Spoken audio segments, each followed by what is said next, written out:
After I refused to pay for my sister's $45,000 wedding, she invited me to a casual dinner. 3 lawyers were waiting with documents. She said, "Sign this or I'll ruin you." And I said, "Meet my husband." What he handed them shut everything down. This story from daily Reddit readings, so watch till end for plot and twist. My name is Francesca, and if there is one thing I know as a senior actuary for one of the largest insurance firms in New York City, it is that value is rarely what it appears to be on the surface. I calculate risk for a living. I look at numbers and I tell billionaires whether their next venture is going to soar or crash. My clients pay me a retainer that could buy a small island. But to my family, I'm just Jazz, the boring girl who works with spreadsheets and probably makes $40,000 a year. I never corrected them.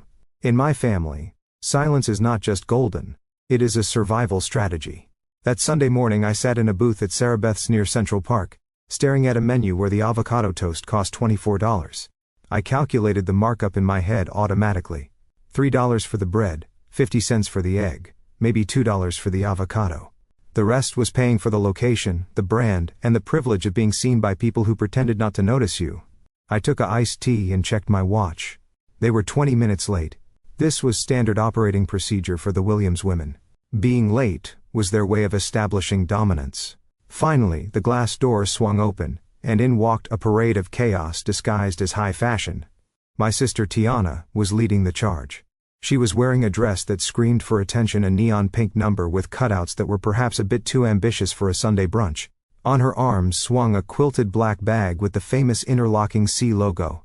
From 10 feet away it looked impressive. From where I sat I could see the stitching was slightly uneven, and the gold hardware was a shade too yellow.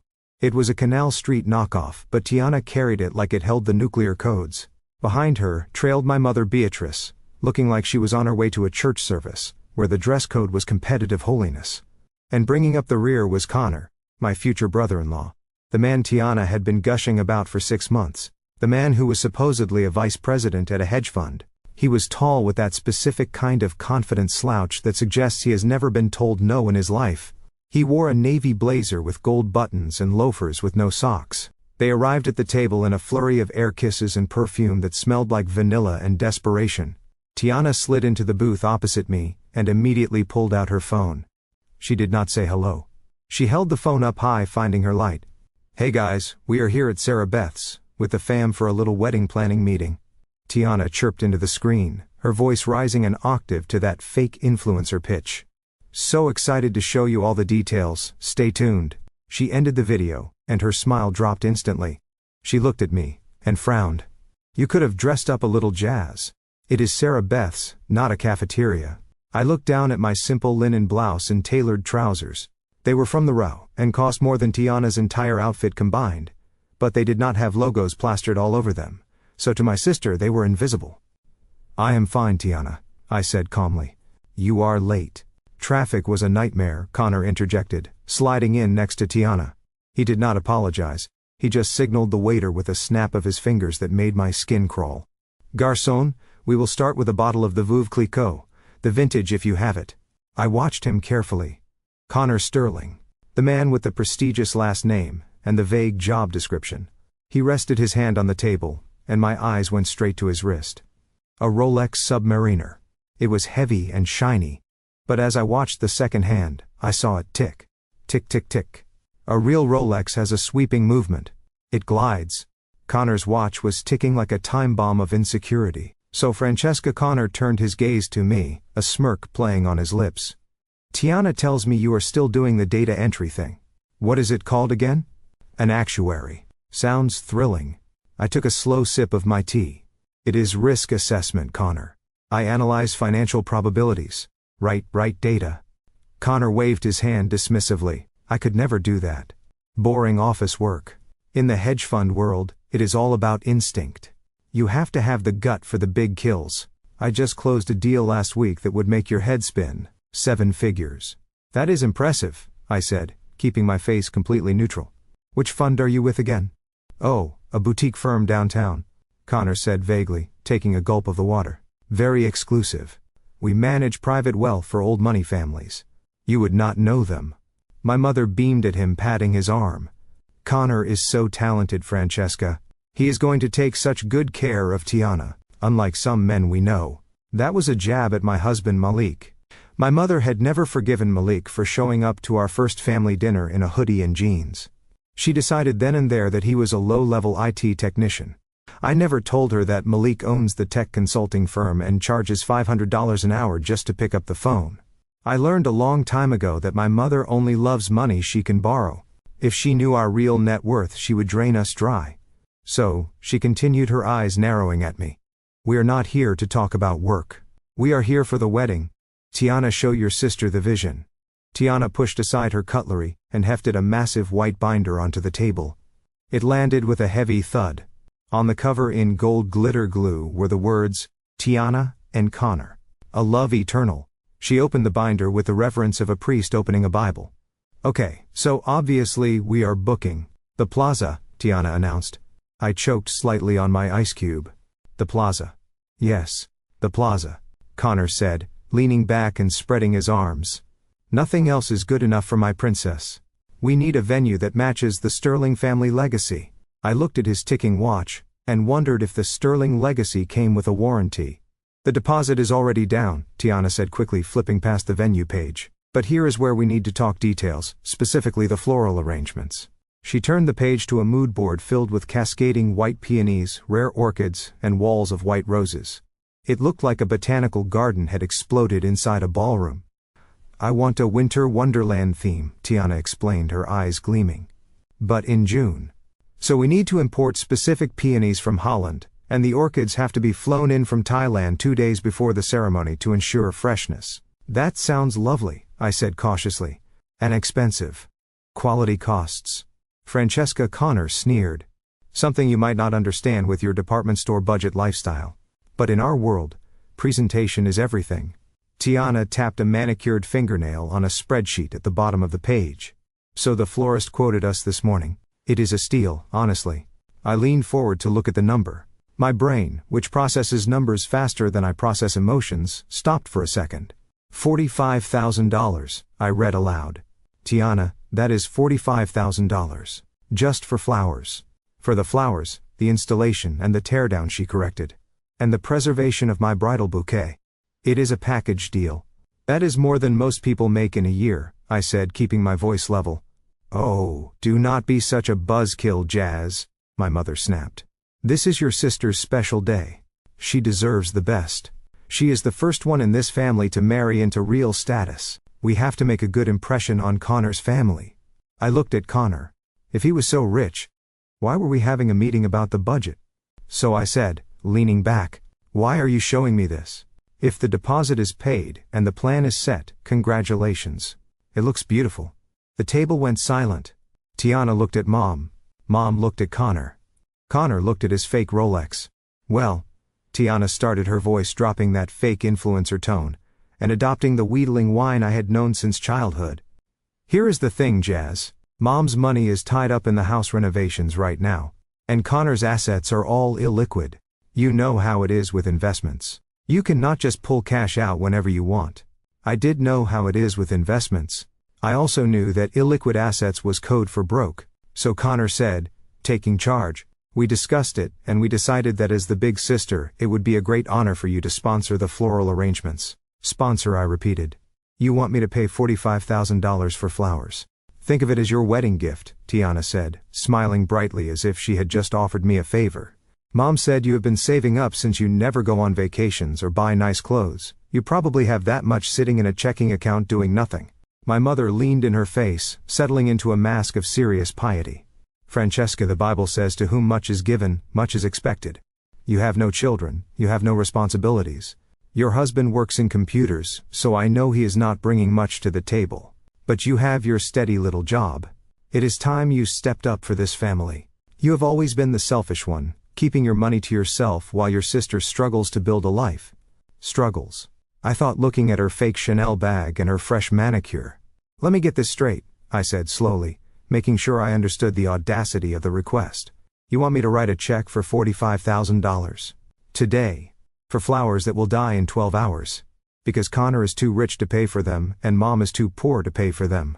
It is not about the money, Francesca Connor said, his voice dripping with condescension. It is about duty. In my family, siblings support each other. If I had a brother in your position, I would not even have to ask. He would have offered. It is honestly embarrassing that we even have to have this conversation. I felt a cold calm settle over me. This was the moment. The pivot point. I could write the check and buy their silence for another 6 months. I could keep playing the role of the pushover daughter, the boring actuary, who exists only to subsidize their delusions. Or I could finally close the ledger. I looked at the menu again. I am not paying $45,000 for flowers, I said. My voice was quiet, but in the silence of our table it landed like a hammer. Excuse me? Tiana blinked. I said no. I am not paying for it. Not $45,000, not $4,000, not $40. My mother gasped, clutching her pearls theatrically. Francesca, how dare you? After everything we have done for you, we took you in when you gave birth to me, Mom. I cut her off. You did not take me in. You raised me. That is the bare minimum requirement of parenting. Connor slammed his hand on the table, making the silverware jump. Listen here, Francesca. Maybe you do not understand how these things work. This wedding is happening, and you are going to contribute. We have already told the florist the deposit is coming from your account. You did what I asked. My eyes narrowing. We gave them your billing info. Tiana shrugged. From that check you sent for Mom's birthday last month. The routing number was on it. They are running the charge tomorrow. I stared at them. They had not just asked. They had stolen. They had taken my bank information and authorized a charge equal to a luxury car without my permission. They thought I was trapped. They thought I would be too embarrassed to cause a scene, too afraid of losing their approval to stop the payment. They thought they were dealing with Francesca the doormat. But they forgot one thing. I am a risk assessor. And I had just determined that this relationship was a total loss. I pulled out my phone and opened my banking app. What are you doing? Connor demanded. I am locking my accounts, I said, tapping the screen. And then I am calling the fraud department to report an unauthorized transaction attempt. If that florist tries to run my card tomorrow, it will be declined, and they will be flagged for investigation. You would not dare. Tiana shrieked, her face turning an ugly shade of red. You will ruin my wedding. I stood up. I did not care about the stares from the other tables anymore. You ruined your own wedding when you decided to spend money. You do not have to impress people you do not like, I said. I picked up my purse. I am leaving. And, Tiana, for my wedding gift. I am getting you a toaster. A really nice one. It has 4 slots. I walked away as my mother started screaming scripture at my back, and Connor yelled about how I was going to regret crossing the Sterling family. I walked out of Sarah Beth's, into the bright New York sunlight, and took a deep breath. I thought it was over. I thought I had won. But I was wrong. That was just the opening move. They did not just want my money. They wanted to destroy me. And 2 weeks later, when Tiana called me with that sweet, apologetic voice, inviting me to a reconciliation dinner, I should have known better. I should have known that when a predator smiles, it is not because they are happy. It is because they are about to feed. I stepped into a taxi and gave the driver my address. My phone buzzed. A text from Tiana. You will pay for this, Francesca. One way or another. I deleted the text. But as I watched the city blur past the window, I realized that for the first time in my life, I was not just calculating the risk. I was ready to be the danger. The silence that followed my refusal was heavy enough to crush the delicate porcelain cups on the table. For a moment the hum of conversation in the upscale restaurant seemed to fade away, leaving us in a bubble of tension that felt suffocating. Tiana stared at me with her mouth slightly open, as if I had just spoken in a foreign language. Connor looked at his water glass, a tight smile frozen on his face, while his brain tried to process the fact that someone had actually said no to him. But it was my mother whose reaction was the most practiced. Beatrice Williams did not get angry immediately. That was amateur hour. Instead, she let her lower lip tremble. She widened her eyes until they shimmered with unshed tears. And then she looked around the room just to make sure she had an audience. Once she was satisfied that the couple at the next table was watching, she let out a sound that was half sigh and half sob. She reached into her purse and pulled out a lace handkerchief that she kept specifically for moments of emotional manipulation. Francesca, she whispered, her voice trembling with a theatrical fragility that would have won her a Tony Award. I do not understand what has happened to your heart, I really do not. She dabbed at her dry eyes and shook her head. I remember when you were a little girl, she continued, raising her volume just enough so the waiter refilling water 3 tables away could hear. I remember how we sacrificed for you. Your father and I worked double shifts. We went without new clothes. We went without vacations just so you could have books and school supplies. We poured everything into you, Francesca. Every drop of our blood and sweat. And now, when your sister needs you just this once you close your hand. She paused for effect, and then reached for the ultimate weapon, her leather-bound travel Bible, which she placed on the table next to the mimosa pitcher.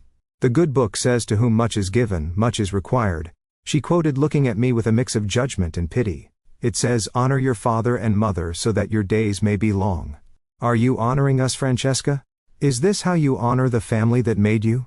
By hoarding your wealth while your sister suffers. By putting a price tag on love. I watched her performance with the detached analytical gaze of a risk assessor. I categorized her statements as historical revisionism. My father had worked hard, yes, but Beatrice had spent most of my childhood buying lottery tickets and designer knockoffs while I cooked dinner for Tiana. The books she mentioned were from the public library because she refused to buy them. The sacrifice she spoke of was mostly mine. I was the one who tutored Tiana through high school. I was the one who co-signed her first car loan, which she defaulted on, leaving me to clean up the mess. I am not hoarding wealth, mother, I said, keeping my voice low and steady. I am setting a boundary. There is a difference. Boundary. Beatrice spat the word out like it was a curse. That is a word for white people, Francesca. In this family we do not have boundaries. We have loyalty, we have sacrifice. But you would not know anything about that, would you? You have become so cold, so distant. This was the cue for Tiana to join the fray. She had recovered from her shock, and now the embarrassment was setting in. She saw the waiters glancing at our table. She saw the judgmental looks from the wealthy patrons she was so desperate to impress. And she blamed me. You are doing this on purpose, she hissed, leaning across the table. Her face, which had been perfectly contoured, was now twisting into a mask of ugly rage. You waited until now to humiliate me. You could have just said yes. You could have just written the check. But no. You wanted to make me beg. You wanted to make Connor look bad in front of everyone. I did not ask for this meeting, Tiana, I reminded her. You invited me. You asked for the money. I just gave you an answer you did not like. You are jealous, Tiana said, her voice rising in pitch. That is what this is. You are jealous because I'm getting the fairy tale. I am marrying a sterling. I am going to have the big wedding, and the beautiful house, and the legacy. And what do you have, Francesca? A boring job, a boring husband who fixes computers, and an empty house. She stood up then, her chair scraped loudly against the floor, and suddenly we were the center of attention. You want me to be looked down on by his family, she shouted, pointing a manicured finger at my face. You want them to think I am cheap. You want them to think we are trash. Because you are miserable, Francesca. You are miserable because you are 35 years old and you are dried up. The room went completely silent. Forks paused halfway to mouths. Even the music seemed to stop. Tiana did not stop. She was fueled by the adrenaline of her own cruelty. That is why you are hoarding your money, isn't it? She sneered, looking down at me with pure venom. Because you have nothing else to spend it on. You cannot have children. You are a barren, empty shell. So you try to control us with your cash because you know you will never have a real family of your own. You are just a bitter, selfish, barren woman who cannot stand to see her little sister happy and fertile and loved. The word barren hung in the air like a toxic cloud. It was a low blow even for Tiana. She knew about the miscarriages. She knew about the years of IVF treatments Malik and I had gone through privately. She knew the nights I had cried myself to sleep, wondering if I would ever be a mother. I had told her those things in confidence years ago, during a moment of weakness when I thought she actually cared. Now she was weaponizing my deepest pain in the middle of a crowded restaurant just because I wouldn't buy her peonies.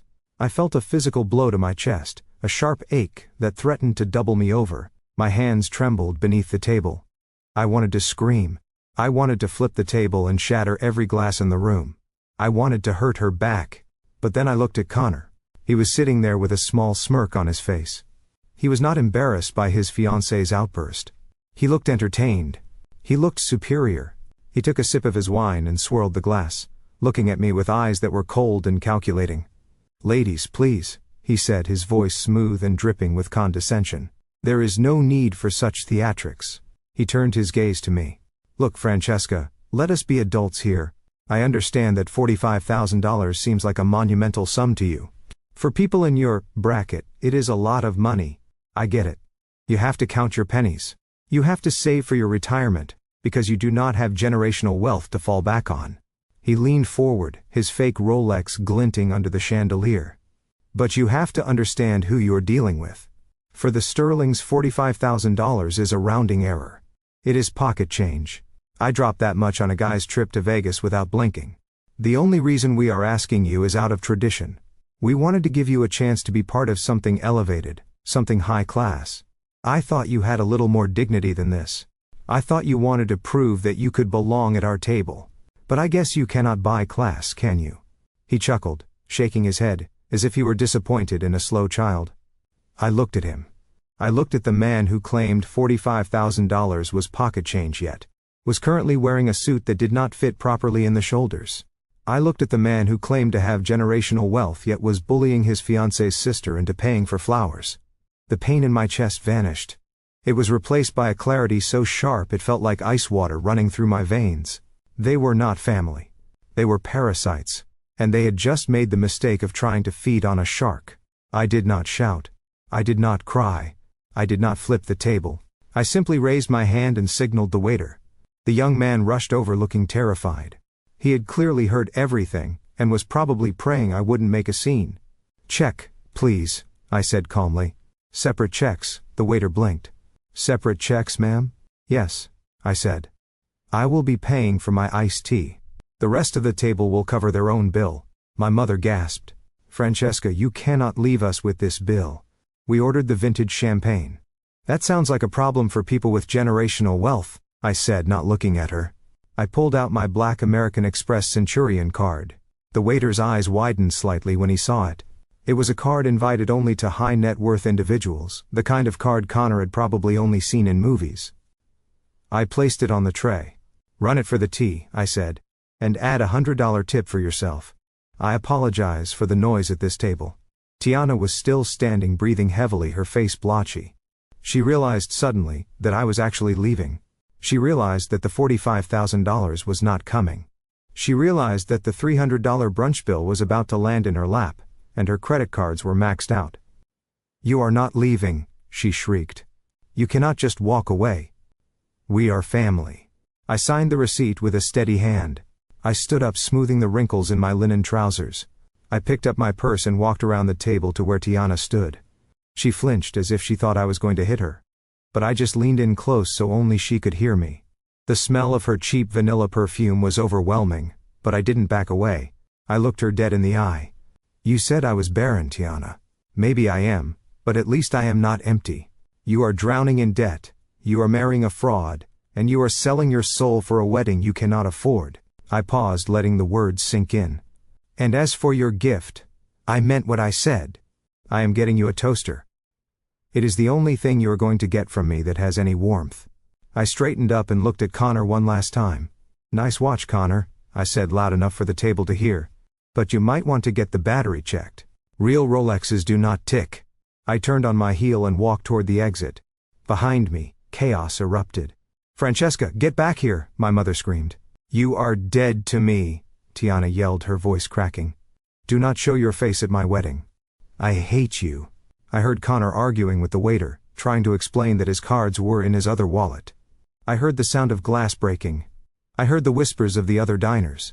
But I did not look back. I walked out of those glass doors and into the noise of the city. My heart was pounding, and my hands were shaking, but my head was high.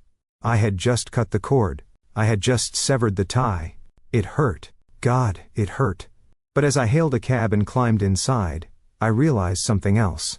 I was free. Or so I thought. Because as I watched the restaurant disappear in the rearview mirror, I didn't know that my mother was already reaching for her phone. I didn't know that Tiana was already drying her tears and planning her next move. I didn't know that by the time I got home, my face would be all over the internet, and the war would be just beginning. I thought I had ended it. But the truth was, I had just declared war on people who had nothing left to lose, and people with nothing to lose are the most dangerous enemies of all. The heavy oak door of my bed-stuy brownstone clicked shut behind me, locking out the noise of the city and the chaos of the last hour. I leaned my back against the cool wood and closed my eyes, finally letting out the breath I had been holding since I left the restaurant. This house was my sanctuary. It was a 4-story masterpiece of late 19th century architecture with original crown moldings, mahogany banisters, and the kind of solid construction that made you feel safe from the world. My grandmother had bought it for pennies in the 70s when nobody wanted to live in Brooklyn, and she had left it to me specifically because she knew I was the only one who would preserve it rather than sell it to the highest bidder for quick cash. To my mother and sister, this house was just a pile of money sitting in the form of bricks. They saw the gentrification of the neighborhood, the coffee shops opening on the corner, and the property values skyrocket, and they saw dollar signs. They did not see the history. They did not see the nights I spent sanding the floors by hand, or the weekends Malik and I spent restoring the plasterwork. They just saw an asset that I was selfishly hoarding. I kicked off my heels and walked softly down the hallway toward the back of the house where Malik had his home office. The house was quiet, but it was the kind of quiet that felt expensive. The central air hummed almost imperceptibly, and the thick Persian rugs absorbed the sound of my footsteps. I wanted nothing more than to walk into Malik's office, crawl into his lap, and tell him everything. I wanted him to hold me and tell me that I was not crazy, that I was not the villain my family made me out to be. But when I reached the double doors of his study, I stopped. Through the frosted glass, I could see his silhouette. He was pacing back and forth, a phone pressed to his ear. I cracked the door open just an inch. "We cannot accept those terms," Gerald Malik was saying, his voice low and dangerous. It was a tone I rarely heard him use. "If they want to push for a hostile takeover, we will bury them in regulatory filings until the next fiscal year. Tell the board to hold the line. I am looking at the merger agreement right now, and there is a poison pill clause they missed." I watched him for a moment. He was wearing his favorite, worn-out Howard University hoodie, but his posture was all shark. On his desk, 3 monitors were glowing with spreadsheets and legal briefs that would make the average lawyer weep. He was in the middle of closing a deal that was probably worth more than the entire gross domestic product of a small country. My mother thought he fixed printers for a living because he never talked about his work at family gatherings. She did not know that the man she called lazy was currently orchestrating a billion-dollar defense strategy for a Fortune 500 company. He rubbed his temples, looking exhausted. I knew he had been up since 4 in the morning. If I went in there now with my family drama, I would be adding a straw to a camel's back that was already straining. I could not do that to him. He was fighting real wars. My war was just a petty skirmish over flowers and ego. I gently pulled the door closed without making a sound. I was alone. I walked into the kitchen and poured myself a glass of water. My hands were still trembling slightly. I took a sip, trying to wash away the taste of the argument. That was when my phone on the counter began to buzz. It started with a single vibration, then another, then a continuous angry hum that rattled the marble countertop. I stared at the screen. A notification from Instagram popped up. "Tiana Williams is live." My stomach dropped. I knew I should not look. I knew nothing good could come from watching my sister perform for her 3,000 followers. But it was like a car crash. I could not look away. I tapped the notification. The screen filled with Tiana's face. She was sitting in her car, the one I knew she was 3 months behind on payments for. The lighting was poor, but it highlighted the tears streaming down her cheeks. Real or fake, it did not matter. On camera they looked devastating. "Guys," she sniffled, wiping her nose with the back of her hand. "I do not usually do this. I try to keep things positive, you know. But I am just so broken right now." The comments were already flying up the side of the screen. Heart emojis. Broken heart emojis. People asking what happened. "I just came from a meeting with my sister," Tiana said, looking directly into the camera lens. "We were supposed to be planning my wedding, the happiest time of my life, right? But instead she humiliated me." She paused to let out a sob that sounded like a wounded animal. "My fiancé Connor and we are trying our best. But things are tight. And my sister? She is rich, guys. Like really rich. She lives in our grandmother's house. The house that was supposed to be for all of us. But she tricked Grandma into signing it over to her right before she died." I gripped the edge of the counter so hard my knuckles turned white. That was a lie. A bold, malicious lie. Grandma had signed the house over to me 5 years before she passed because she was terrified that Beatrice would sell it to pay off gambling debts. I had the competency hearings on tape. I had the lawyer's notes. But the truth is boring. The lie was sensational. She stole our inheritance. Tiana continued, her voice gaining strength from the validation of her audience. She lives in a mansion while Mom and I struggle. And today when I asked her for help, just a little help to make my wedding day special, she laughed in my face. She told me I was pathetic. She threw money at me and walked out. The comments section was a cesspool of outrage. Wow, what a snake. Karma will get her. Family comes first. That is shameful. This is why you cannot trust anyone, even blood. I watched as user after user piled on. People I did not know. Strangers from across the country were judging me based on the performance of a woman who once stole my identity to open a credit card at Sephora. Then the text messages started. It began with Aunt Sarah, the family matriarch, now that Grandma was gone. Sarah had always liked me, but she loved peace more than she loved truth. Francesca, I am seeing this video.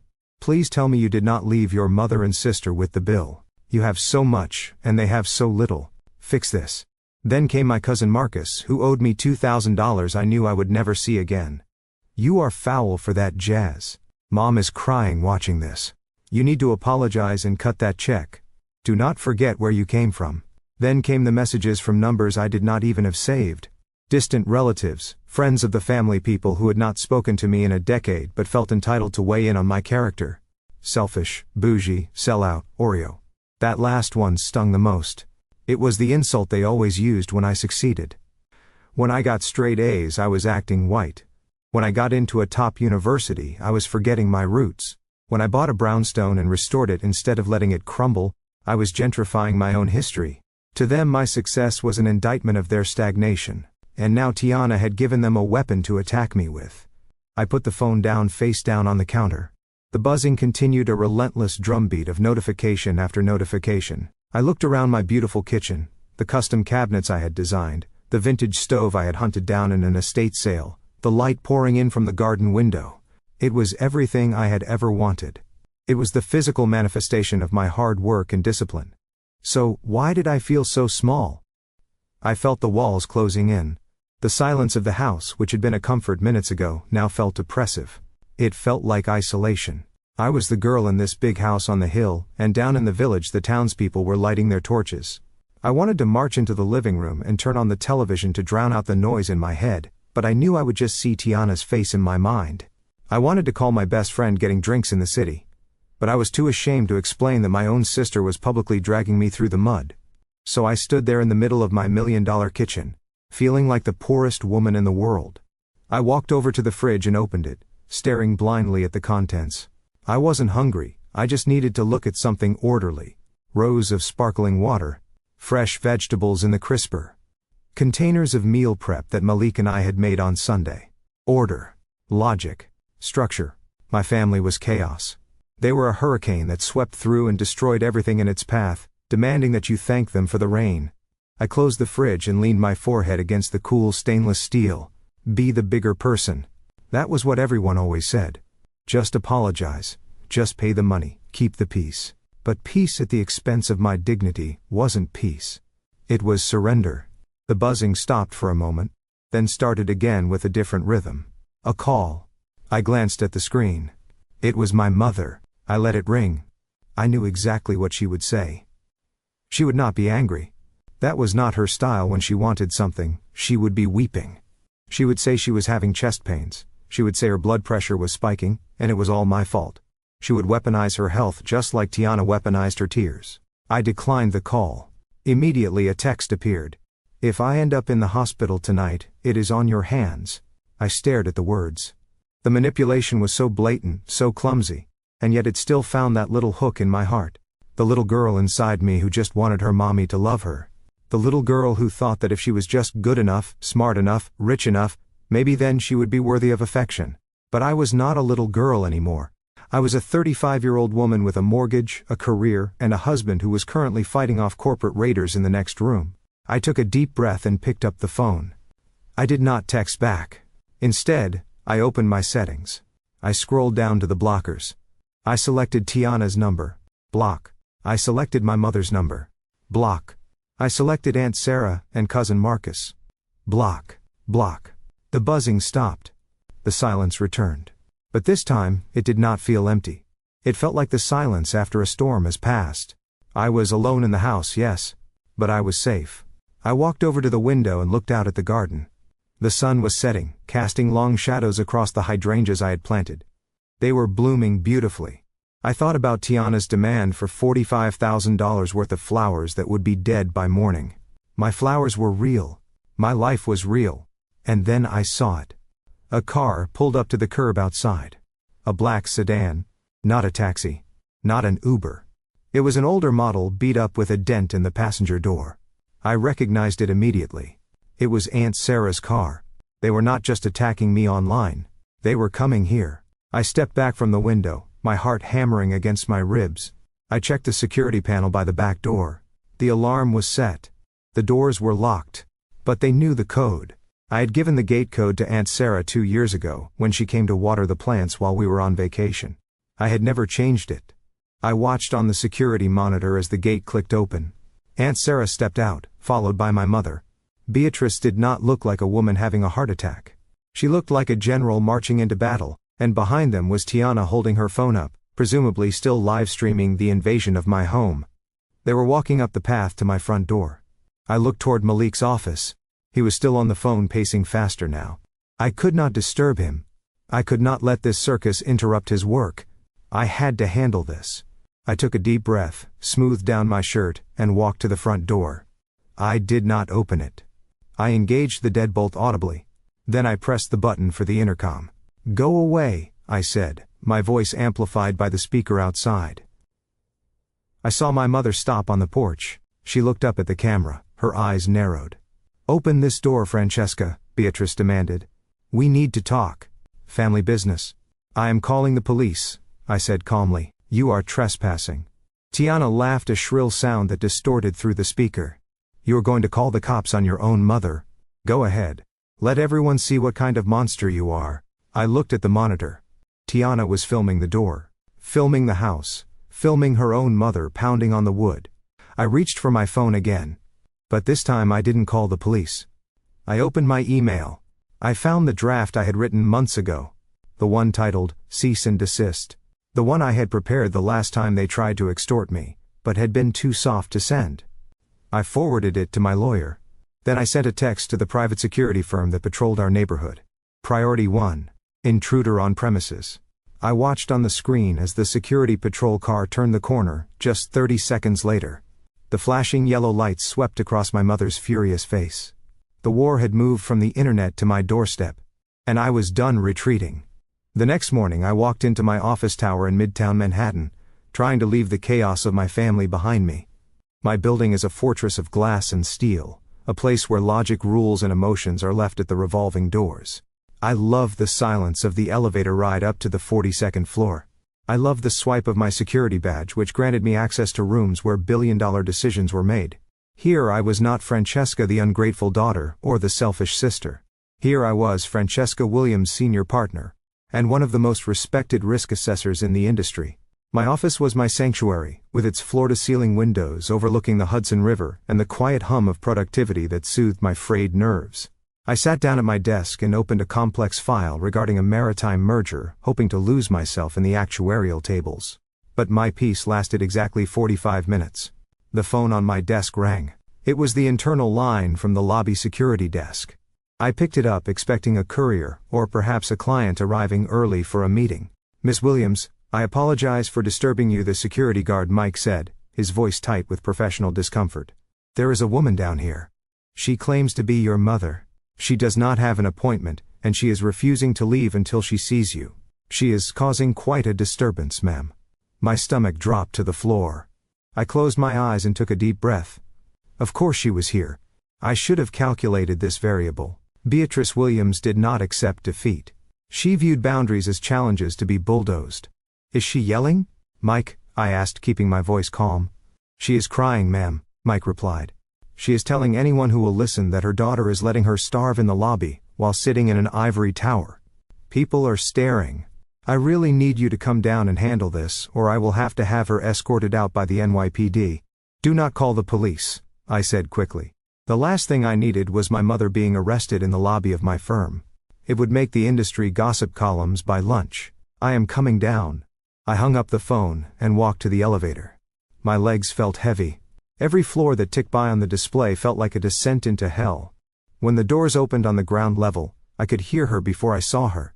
Beatrice was standing near the turnstiles wearing her Sunday best and navy blue suit, with a hat that looked ridiculous under the fluorescent corporate lights. She was clutching her purse with both hands, and speaking loudly to a group of young interns who looked terrified. I raised her alone, she was wailing. I scrubbed floors so she could work in a place like this. And now she treats me like a stranger. Mother. My voice cut through her performance like a knife. She spun around, her eyes lighting up with a mix of triumph and fury. The tears vanished, instantly replaced by a look of steely determination that I knew all too well. Francesca, she said, smoothing her skirt. Finally, do you know how humiliating it is to be stopped by security like a common criminal? I am your mother. I should have a key to this building. This is a secure financial institution, Mother, I said, guiding her away from the staring interns toward a quiet corner near the fountain. Nobody has a key, except the CEO. Why are you here? I told you yesterday that I am done. You do not get to be done with family, Francesca, she hissed, her voice dropping to a dangerous whisper. You think because you have a security badge and a fancy office you are better than us. You think you can just walk away from your obligations. I have no obligations to fund a $45,000 flower arrangement, I said, crossing my arms. This is not about the flowers anymore, Beatrice said, her eyes narrowing. This is about respect. And it is about justice. Tiana is devastated. She has been crying all night. Connor is beside himself. You embarrassed them in front of the staff at Sarah Beth's. You made them look poor. They are poor, Mother, I said bluntly. That is the reality. Pretending otherwise is what got them into this mess. And frankly, it is what got you into your mess too, her face twisted. Do not you dare speak to me about my finances. You do not know what I have been through. I know exactly what you have been through. I shot back, losing my patience. I know about the credit cards you maxed out in my name when I was in college. I know about the second mortgage you took out on the childhood home to pay off your bingo debts. And I know why Grandma left the brownstone to me. Beatrice froze. The mention of the brownstone always had this effect on her. It was the one subject she usually avoided, because deep down she knew the truth. But today, she did not back down. Instead, she stepped closer, invading my personal space. She left that house to you because you manipulated her, she spat. You took advantage of an old woman who was losing her mind. You whispered poison in her ear about me and Tiana. You told her we were irresponsible. You coerced her into signing those papers when she did not know what day of the week it was. That is a lie, and you know it. I said, my voice trembling slightly with rage. Grandma was perfectly lucid. She sat me down in her kitchen 3 years before she died. She showed me the stack of pawnshop tickets she found in your bedroom. She knew you had pawned her wedding ring, Mother. She knew you stole her Social Security checks to play the slots in Atlantic City. Beatrice flinched, but she recovered quickly. She was confused, Beatrice insisted. She lost that ring. I never took it. I have the receipt, I said. I bought it back. I have the receipt with your signature on it. Grandma saw it. That is why she changed her will. She told the lawyer specifically that she wanted the house to go to me, because she knew if she left it to you it would be sold within a month to pay a bookie or a casino. She wanted to keep the property and the family. I am the only reason that house is still standing. You stole our inheritance, Beatrice hissed, poking a finger into my chest. That house is worth $3 million now. That is family money. Tiana deserves her share. I deserve my share. And you are sitting on it like a dragon while your sister scraps for pennies. I am preserving it, I corrected her. I pay the property taxes. I pay for the maintenance. You and Tiana have never contributed a dime. Because you stole it, she repeated like a broken record. But that ends today. She reached into her purse. For a second, I thought she was going to pull out the Bible again. But instead, she pulled out a folded piece of paper. It looked like a printout from a legal website. Connor has been doing some research, she said, a smug smile spreading across her face. He knows people, Francesca, powerful people. He spoke to his family lawyers this morning. I almost laughed. Connor did not have family lawyers. Connor had debt collectors. And what did his imaginary lawyers say, I asked. They said that a will signed by a woman with early onset dementia is contestable, she said, reciting the words carefully as if she had memorized them on the ride over. They said that if one beneficiary has undue influence over the testator, the entire document can be voided. They call it elder abuse, Francesca, financial exploitation of a vulnerable senior. I stared at her. The air in the lobby seemed to drop 10 degrees. This was not just a guilt trip anymore. This was a legal threat. And not just any threat. An accusation of elder abuse was a nuclear bomb for someone in my profession. I am an actuary. My entire career is built on ethics, integrity, and trust. I handle sensitive financial data for the largest corporations in the world. To hold my license, I have to pass rigorous background checks and adhere to a strict code of conduct. A formal accusation of fraud, especially involving a family member and a vulnerable senior, would trigger an immediate ethics investigation by the actuarial board. Even if I was innocent, even if I won in court, the investigation alone would suspend my license. My clients would drop me. My firm would place me on administrative leave to protect their reputation. It would effectively end my career. You would not dare, I whispered. Oh, I would, Beatrice said, her voice sweet and poisonous. And I will. Connor has the paperwork ready.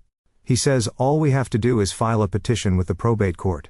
Once it is public record, your bosses upstairs will hear about it. How will that look, Francesca, the high and mighty risk assessor accused of swindling her own grandmother? This was extortion, pure and simple. My own mother was standing in the lobby of my workplace, threatening to destroy the career I had built over 15 years unless I paid for a party. What do you want? I asked, feeling a cold sweat break out on my back. I want you to make things right, Beatrice said. I want you to apologize to your sister. I want you to write that check for the flowers. And I want you to sign a document acknowledging that Tiana owns half of the brownstone. Connor says we can structure it as a gift, so you do not have to pay taxes. See, we are trying to help you. Half the house, I repeated. You want me to give her $1.5 million in equity, just like that? It is only fair, Beatrice shrugged. She is getting married. She needs a nest egg. Connor wants to start an investment firm, and they can use the equity as collateral for a business loan. I closed my eyes. They were going to mortgage the house. They were going to take out a loan against the equity, give the money to Connor, and he was going to lose it all. The bank would foreclose. The house would be gone. Everything Grandma worked for, everything I had protected would be erased. And if I refuse, I asked, opening my eyes. Then we go to court, Beatrice said simply.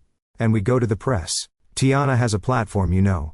She will tell the world how you abused your grandmother. We will ruin you, Francesca, unless you do the right thing. I looked at the woman standing in front of me. I looked for any trace of the mother who used to braid my hair. I looked for any sign of love or hesitation. There was none. There was only greed. She was willing to burn my life to the ground to keep herself warm. I realized then that I had made a miscalculation. I had treated them like a nuisance. But they were not a nuisance. They were an existential threat. I need time, I said, keeping my voice steady, even though my insides were screaming. I cannot just sign over a house in the lobby. I need to review the paperwork. You have 24 hours, Beatrice said, checking her watch as if she had somewhere important to be. Tiana is finalizing the venue contracts tomorrow. If we do not have the money and the commitment by then, Connor files the petition. She reached out and patted my cheek. Her hand felt cold.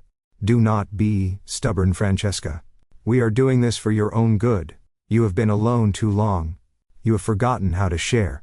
We are just teaching you how to be a family again. She turned and walked toward the revolving doors, her heels clicking on the marble floor. I watched her go. I watched her walk out into the sunlight, leaving me standing in the shadows of the lobby. I turned around and walked back to the elevators. My hands were shaking so badly.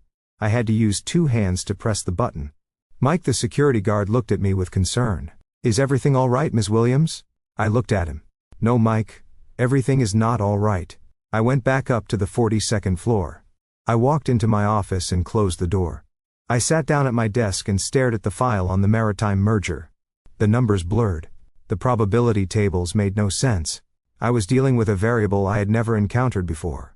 A zero-sum game where the opponent was my own blood. They wanted the house, they wanted my money, and they were using my career as leverage. I picked up my phone. I needed to call Malik. But then I hesitated.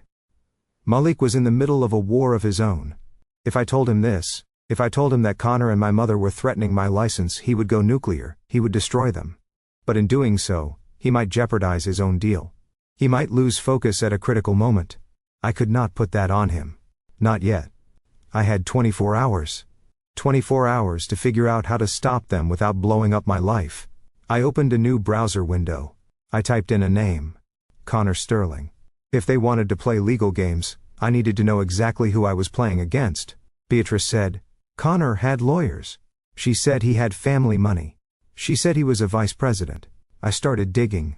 I pulled up public records. I accessed the databases that only actuaries and private investigators use. The ones that show credit scores, liens, and bankruptcy filings. It took me 10 minutes to find the first crack. Connor Sterling did not have a family lawyer. In fact, Connor Sterling did not even have a bank account in good standing. I stared at the screen. A cold smile touched my lips. My mother had threatened to ruin me with a lie. But I was about to ruin them with the truth. But before I could print the documents, my email pinged. It was a message from Tiana. Subject: reconciliation. Content: Jazz. I am sorry about Mom. She is intense. But she is right. We need to fix this. Come to dinner at Connor's place tomorrow night. Just us. No yelling. Just family. We can work out a payment plan. I want you at my wedding. Please. It was the bait. The trap. They thought I was scared. They thought the threat had worked, and now they were offering me a graceful way to surrender. Come to dinner, sign the papers, and we will let you keep your career. I looked at the cursor blinking on the screen. I hit reply. I will be there. I was not going there to surrender. I was going there to gather evidence. They wanted a meeting. I would give them a meeting. But I would not be the victim they expected. I closed my laptop and stood up. I walked to the window and looked out at the city. You want to play dirty, mother? I whispered to the glass. Okay, let us play. 2 weeks of silence followed my mother's dramatic exit from my office lobby. In the world of risk assessment, silence is often more dangerous than noise. Noise gives you data points. Noise tells you where the threat is coming from and how fast it is moving. But silence is a void. It is the deep breath the ocean takes before the tsunami hits the shore. For 14 days I went to work, checked my credit reports hourly, and waited for the legal notice to drop. I barely slept. Every time my phone buzzed, I expected to see a process server standing at my front door, or a headline in the industry news about an ethics investigation into my license. But there was nothing, just a heavy, suffocating quiet that made the air in my brownstone feel thin. Then, on a rainy Tuesday evening, the call came. It was not my mother this time. It was Tiana. I stared at her name on the screen. My finger hovered over the decline button. My brain, the logical analytical engine that had kept me safe for 35 years, screamed at me to let it go to voicemail. Do not engage. Do not open the door. But there is a part of the human heart that biology cannot explain. The part that remembers braiding her hair on the front porch when we were kids. The part that remembers protecting her from the neighborhood bullies. Even though she had grown into the bully herself, that tether was frayed but not broken. I answered the phone. Hello, Tiana. Francesca. Her voice was small. It sounded wet, like she had been crying for hours. It lacked the sharp performative edge I had seen at the restaurant. This sounded like the old Tiana, the little sister who used to crawl into my bed during thunderstorms. I am sorry, Jazz. I am so sorry. I did not speak. I let the silence stretch out, forcing her to fill it. Mom is crazy. Tiana continued, her voice catching on a sob. She has been pushing me so hard. She wants this wedding to be perfect because she thinks it will fix everything. She thinks if I marry Connor, all our problems will go away. I got caught up in it. I let her get in my head. And I treated you like an ATM instead of my sister. I leaned back against my kitchen counter, listening to the rhythm of her breathing. It sounded convincing. But I analyze fraud for a living. I know that the best con artists do not sound slick. They sound vulnerable. What do you want, Tiana? I asked, keeping my voice neutral. I just want my sister back, she whispered. I do not care about the flowers. I do not care about the money. Connor and I talked. We are going to scale back. We are going to do something smaller. Something we can actually afford. I raised an eyebrow. That sounded completely out of character for Connor, the man who thought $45,000 was pocket change. Really, I said. Connor agreed to that. He did, Tiana said quickly. He feels terrible about how he spoke to you. He was just stressed. You know how men get about providing. He wants to apologize too. Look, Jazz. We are having a dinner tomorrow night. Just a casual thing at the apartment. No mom, no lawyers, just me, Connor and you. Please, come. Let us just be sisters again. Please. I looked at the rain streaking down the glass of my kitchen window. My gut told me it was a trap. My gut told me that people like Tiana and Connor do not have personality transplants overnight.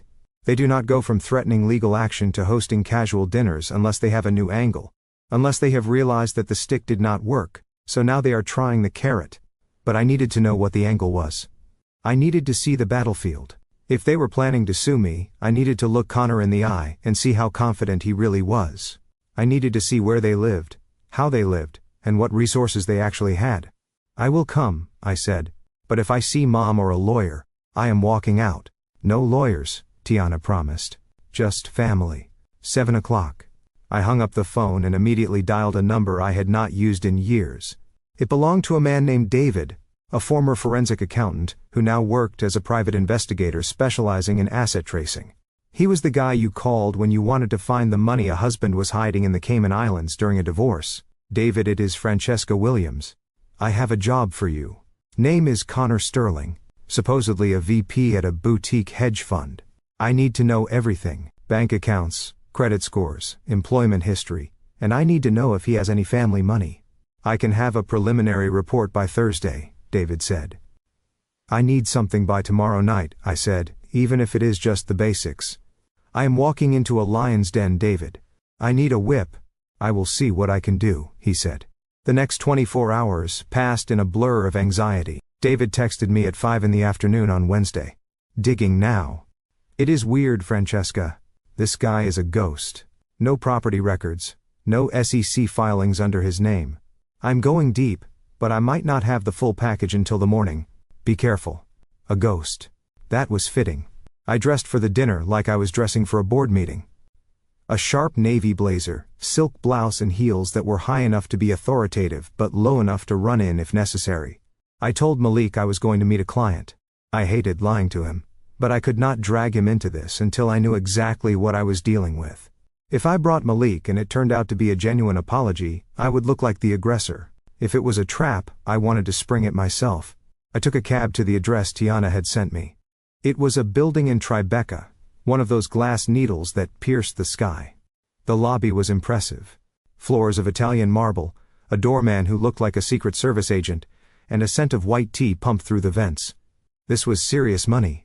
For a second I doubted myself. Maybe Connor really was successful. Maybe I had misjudged him. The elevator ride to the penthouse took nearly a minute. My ears popped as we ascended. When the doors opened directly into the apartment, I stepped out into a space that was designed to intimidate. Floor-to-ceiling windows offered a panoramic view of the Manhattan skyline. The lights of the city twinkled below like a sea of diamonds. The living room was massive, with high ceilings and modern furniture that looked like it had been lifted straight from the pages of Architectural Digest.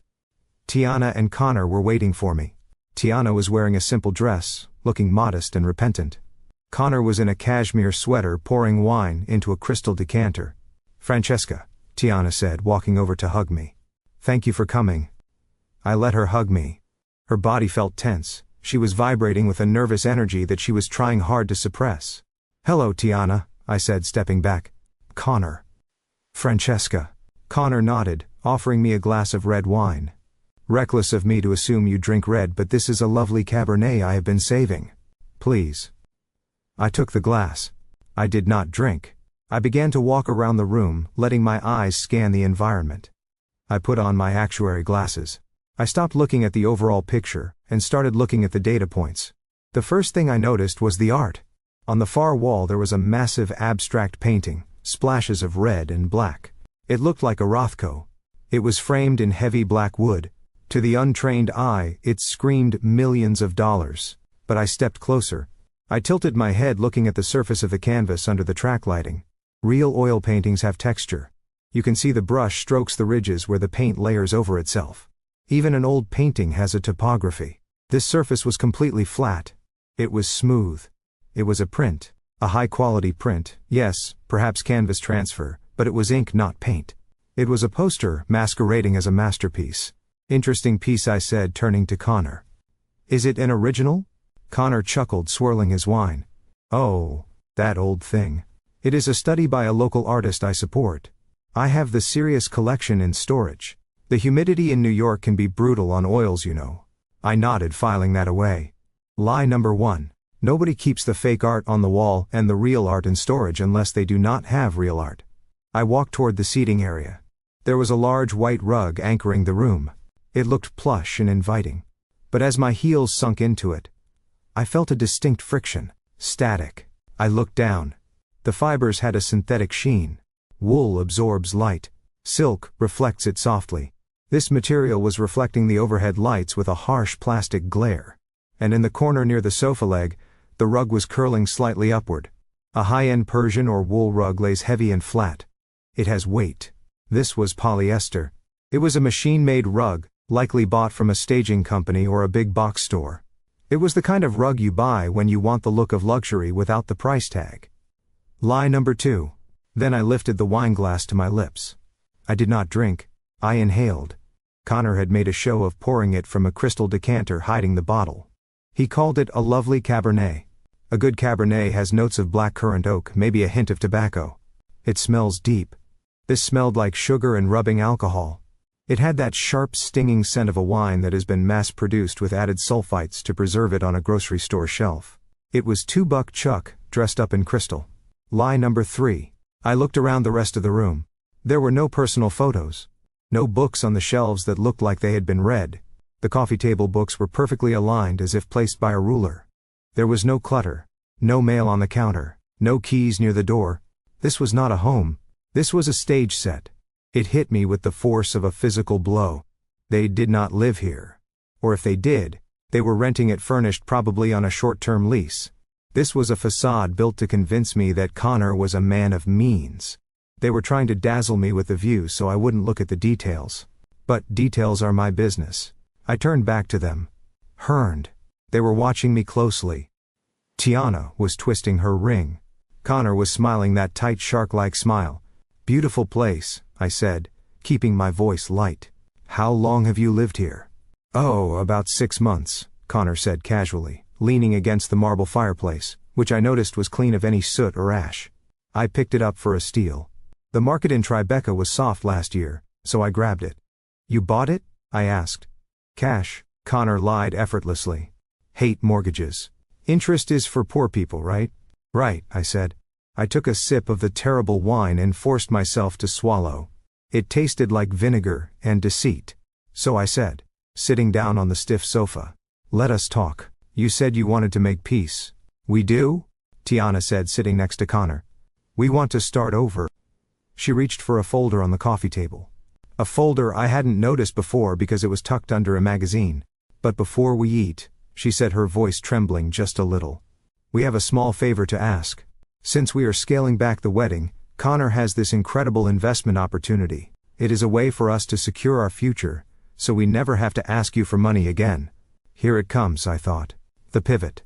And since you are family, Connor added, his eyes locking onto mine. We wanted to give you the first refusal. It involves the brownstone. But, do not worry. It is not a handout. It is a partnership. I looked at the folder. Then I looked at the fake art, the cheap rug, and the man wearing a watch that ticked. They were not scaling back, they were doubling down. And they had invited me into their house of cards expecting me to be too impressed to blow it down. I set my wine glass on the table. Tell me about this partnership, I said. I was ready to hear the pitch, not because I was going to buy, but because I was gathering the ammunition I would need to bury them. We sat down at the glass dining table, which was set with gold-rimmed plates that looked suspiciously like the ones sold at Pier 1 Imports during their liquidation sale. The dinner itself was a catered affair, but not from a private chef. My trained palate recognized the rubbery texture of the chicken breast, and the over-salted glaze of the asparagus. It was high-end takeout, plated to look like home cooking. I picked at my food, moving the vegetables around, while Connor held court at the head of the table. He was in full performance mode. For the first 20 minutes, he barely let Tiana or me get a word in edgewise. He wanted to impress me. He wanted to prove that despite my corporate title, he was the true financial alpha in the room. The problem was that every time he opened his mouth, he revealed just how little he actually understood about the world of finance. You know, Francesca, he said, gesturing with his fork. The market is all about sentiment right now. I have been telling my clients to leverage their positions in crypto derivatives because the fiat currency is basically crashing. It is simple economics. We are shorting the dollar against the blockchain volatility index. I chewed a piece of dry chicken, slowly trying to keep my face completely blank. Shorting the dollar against a volatility index was not simple economics. It was word salad. It was a sentence constructed by someone who had watched 3 TikTok videos on day trading, and thought he had cracked the code of Wall Street. Interesting strategy, I said, taking a sip of water to wash down the bad wine. And how are you hedging that risk? If the regulatory environment tightens, your liquidity could be trapped. Connor laughed, a dismissive sound that grated on my nerves. Regulatory environment, he scoffed. That is old school thinking, Francesca. That is the problem with you actuaries. You are too focused on the rules. In my world, we move faster than the regulators. We operate in the gray zones. That is where the real alpha is generated. I just closed a seed round for a tech startup that uses AI to predict market corrections. We are projecting a 400% return by third quarter. 400%. I mentally rolled my eyes. Ponzi schemes promised 400%. Legitimate hedge funds fought tooth and nail for 12. Tiana was nodding along, looking at him with adoring eyes. She did not understand a word he was saying, but she loved the way he sounded saying it. She loved the buzzwords. She loved the confidence. She did not see the sweat beading on his upper lip, or the way his leg bounced nervously under the table. So, Francesca, Connor said, wiping his mouth with a linen napkin. About this partnership, we want to keep the brownstone in the family, obviously, but we also need to unlock its value. It is a dead asset just sitting there. Tiana and I were thinking we could set up a trust. You transfer the deed into the trust, and we manage the equity. We can pull out some cash to fund this AI venture and everyone wins. You get a passive income stream, and Tiana gets her security. I set my fork down. The audacity was breathtaking. They wanted me to sign over my house so they could gamble the equity on a phantom startup. And if the startup fails, I asked quietly, what happens to the house then? It won't fail, Connor said, slamming his hand on the table a little too hard. That is the negative attitude holding you back, Francesca. You have to visualize success. I visualize risk, Connor, I said. That is my job. And this sounds like a high-risk exposure with zero collateral. Connor's smile faltered. The charm was beginning to wear thin, revealing the aggression underneath. He looked at Tiana and gave a barely perceptible nod. Well, he said, his voice dropping an octave, we hoped you would see the vision. We hoped you would want to help your sister voluntarily, but we prepared for the possibility that you would be difficult. Tiana stood up abruptly. I will get dessert, she said, her voice tight. She walked into the kitchen.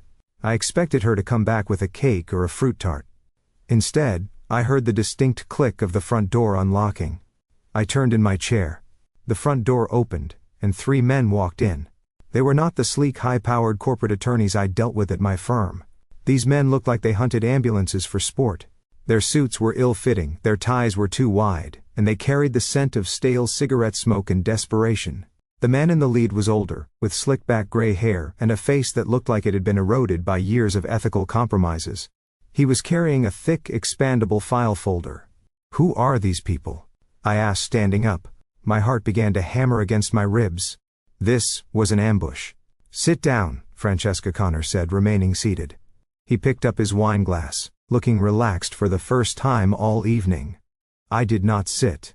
I took a step back toward the window, my instincts screaming at me to find an exit. These are my associates, Connor said, gesturing to the men.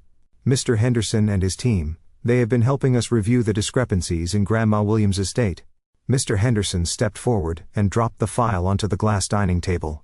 It landed with a heavy thud that rattled the silverware.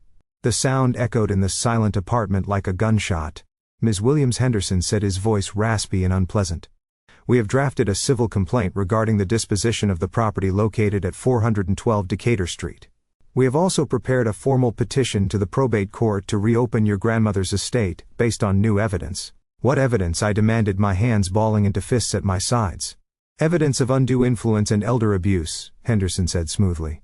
We have sworn affidavits from family members stating that you isolated the deceased in her final years, that you restricted access to her children and grandchildren, that you coerced a woman suffering from cognitive decline into changing her will to your sole benefit.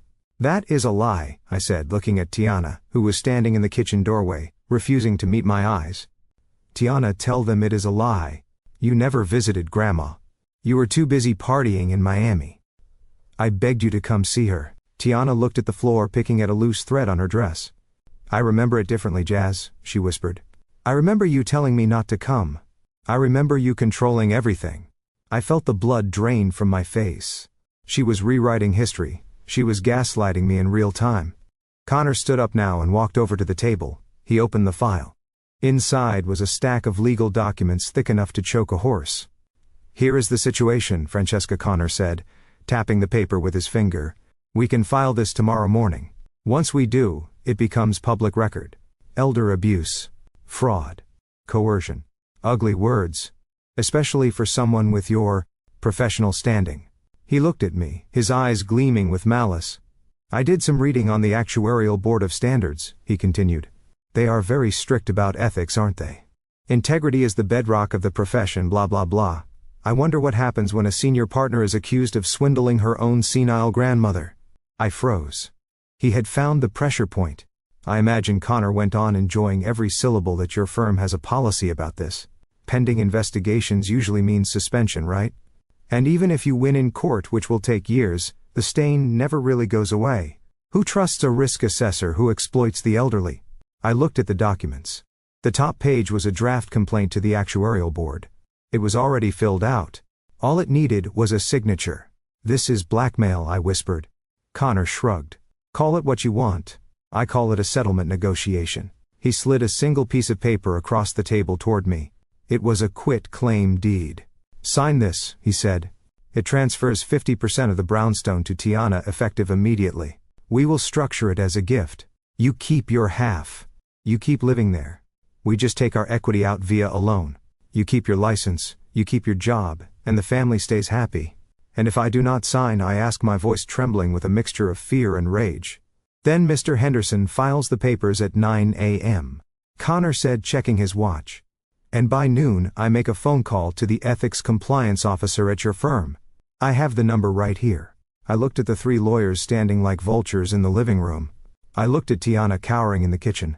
I looked at Connor smug and victorious in his rented penthouse. I was trapped. If I fought them, they would destroy my reputation before I ever stepped foot in a courtroom. In my industry, reputation is everything. A scandal like this, even a false one, would make me radioactive. I would lose my clients. I would lose my partnership. I would lose the career I had spent 15 years building.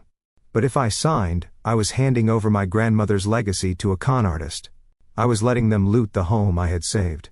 I felt the walls closing in. The air in the penthouse felt thin and toxic. I needed time. I needed to think. But Connor was not giving me time. He was holding out a pen. Tick-tock, Francesca, he said, mocking the sound of a clock. Decisions, decisions. I looked at the pen. It was a cheap plastic ballpoint, fitting for a cheap plastic man. I took a deep breath, trying to steady my shaking hands. I needed to stall. I needed to get out of this room. I need to read it, I said, reaching for the document. I am not signing anything without reading the fine print. Go ahead, Connor said, sitting back down and crossing his legs. We have all night. But nobody leaves until that paper is signed. I picked up the document. The legal jargon swam before my eyes. Grantor. Grantee. Consideration of $1. I was alone. My high-powered job meant nothing here. My money meant nothing here. I was just a woman surrounded by 4 men who wanted to strip me bare. I reached into my purse. What are you doing?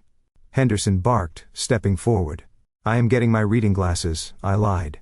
My hand closed around my phone. I pulled it out and placed it on the table screen down. I am just going to read, I said, my voice surprisingly steady. I looked at Connor. You think you have won, don't you? I think I am just leveling the playing field. Connor smiled. You have had the advantage for too long, Francesca. It is time for a correction. I looked down at the document again. But my mind was racing. I needed a variable I hadn't calculated. I needed an outlier event. And then I remembered. I hadn't come alone. I mean, I had walked in alone. But I had a failsafe. A protocol I had established with Malik years ago when we first started navigating the dangerous waters of high finance. A panic button. 3 taps on the screen. I rested my hand on my phone. 1, 2, 3. I looked up at Connor. You are right, I said. This is a correction. But I do not think you understand who is about to be corrected. Connor's smile faltered slightly. What is that supposed to mean? It means, I said, leaning back in my chair. I am not the only one with a team. Before he could answer, my phone lit up. A single text message. ETA 2 minutes. I smiled. It was the first genuine smile I had smiled all night. Read the contract, Francesca Connor snapped, sensing the shift in the atmosphere. Stop stalling. I am not stalling, Connor, I said. I am waiting for the cavalry. What cavalry? Tiana asked, stepping out of the kitchen, her voice high and frightened. You will see, I said. I picked up the quitclaim deed and ripped it in half. Connor jumped to his feet. You stupid bitch, he shouted. You just ended your career. Henderson filed the papers. Henderson reached for his phone. But he never got to dial. Because at that exact moment, the elevator door slid open with a soft chime. We all turned. Standing in the elevator car was not a delivery guy. It was not a neighbor. It was my husband. And he didn't look like the Malik they knew. He didn't look like the quiet guy in the hoodie. He was wearing a charcoal Tom Ford suit that cost more than Connor's car. His eyes were cold, his jaw was set, and behind him stood 2 men who made Henderson's team look like Boy Scouts. Malik stepped into the room. The energy shifted instantly. The air practically crackled. Connor stammered, taking a step back. How did you get up here? The doorman owns the building, Malik said, his voice calm and deep. Or rather, my holding company does. We closed the deal this morning. He walked past Connor as if he didn't exist and came to stand beside me. He placed a hand on my shoulder. A heavy, comforting weight. Are you okay, Jazz? He asked, not looking at the lawyers yet. I am now, I said. Malik turned his gaze to Henderson. The older lawyer swallowed hard, dropping his eyes to the floor. Henderson, Malik said, I believe you are holding a file that belongs to the trash can. Who are you? Henderson squeaked, clutching the file to his chest. Malik smiled, but it did not reach his eyes. I am the guy who is about to make you very famous at the Bar Association, he said. Unless you start walking toward that elevator right now. The room was silent. The standoff had begun. And for the first time all night I wasn't the one sweating. I looked down at the screen of my phone where the blue bubble had just appeared, confirming that my message had been delivered. 3 simple words. Showtime. Come up. It was not a distress signal. It was an activation code. For years Malik and I had kept our professional lives separate from my family, not because we were ashamed, but because we knew exactly what would happen if people like Tiana and Connor knew the truth. They would not see hard work or late nights or the crushing pressure of corporate law. They would just see a bank vault with a human face. We had protected our peace by wearing hoodies and driving a modest sedan to family barbecues. We had played the role of the boring middle-class couple perfectly. But sitting in that rented penthouse surrounded by men who looked at me like I was prey, I realized that the time for disguises was over. I placed the phone face down on the cold glass table and looked up at Connor. He was still standing over me, smugness radiating off him like heat. He saw the phone in my hand and let out a short, sharp laugh. Who are you texting, Francesca? He asked, shaking his head with mock pity. Please tell me you are not calling that husband of yours. What is he going to do? Come over here and fix the Wi-Fi. Or maybe he can unclog the toilet while he is at it, since that is about the only thing he is qualified for. Tiana giggled nervously from the kitchen doorway. She was holding a glass of water, her knuckles white against the glass. He is just going to embarrass you, Jazz, she said, her voice trembling. Connor is a businessman. Malik is Malik. Do not bring him into this. He does not understand this world.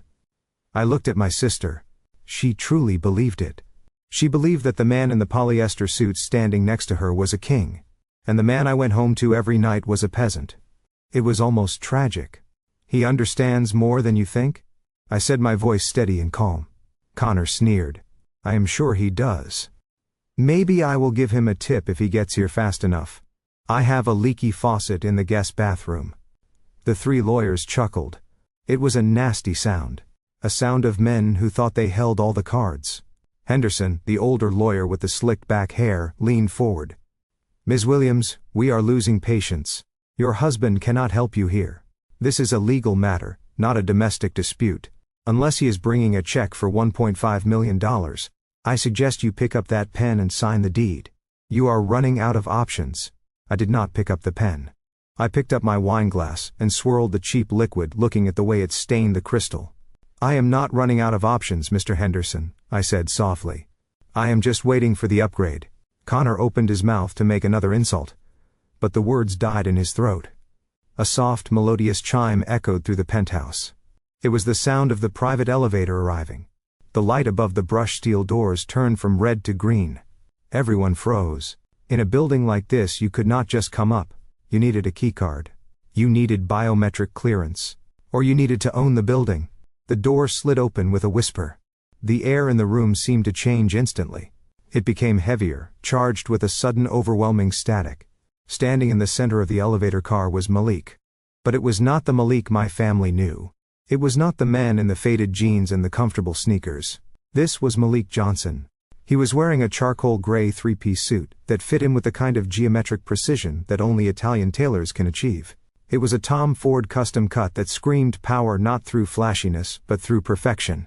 The fabric absorbed the light, making him look like a shadow that had taken human form. His shirt was crisp white against his dark skin, and his silk tie was a deep blood red. On his wrist, instead of his usual Apple Watch, sat a Patek Philippe Nautilus that cost more than this entire apartment rental. But it was not the clothes that made Connor take a step back. It was the eyes. Malik stepped out of the elevator. He did not rush. He moved with the predatory grace of a man who owns the ground he walks on. His face was a mask of cold, controlled fury. Behind him, two other men stepped out. They were younger, sharper, and carried matching crocodile skin briefcases. They flanked Malik like wolves flanking the pack leader. They did not look like lawyers. They looked like executioners in bespoke suits. Connor blinked his mouth, opening and closing like a fish out of water. Who let you up here? He stammered, his voice losing all of its previous bravado. The doorman is supposed to call. This is private property. Malik did not even look at him. He walked past Connor as if he were a piece of furniture, a minor inconvenience in the layout of the room. He walked straight to where I was sitting. He stopped beside my chair and placed a hand on my shoulder. His grip was warm and solid. It was the only thing anchoring me to the earth. Are you hurt? He asked, his voice low and rumbling. I shook my head. No, just annoyed. Malik nodded. He turned, slowly pivoting on his heel to face the room. His gaze swept over Tiana, who shrank back against the refrigerator. It swept over the fake art on the walls. It swept over the cheap rug. And finally it landed on the three lawyers sitting at the dining table. The effect was instantaneous. Mr. Henderson, the man who had been barking threats at me just 30 seconds ago, went pale. His skin turned the color of old ash. He stood up so fast his chair tipped over backward and crashed onto the floor. Sweat broke out on his forehead, visible even under the dim mood lighting. His hands, which had been resting confidently on the files, began to shake uncontrollably. Mr. Johnson, Henderson stuttered. His voice was a squeak, a pathetic sound that barely registered. Malik tilted his head slightly, studying the man with clinical disinterest.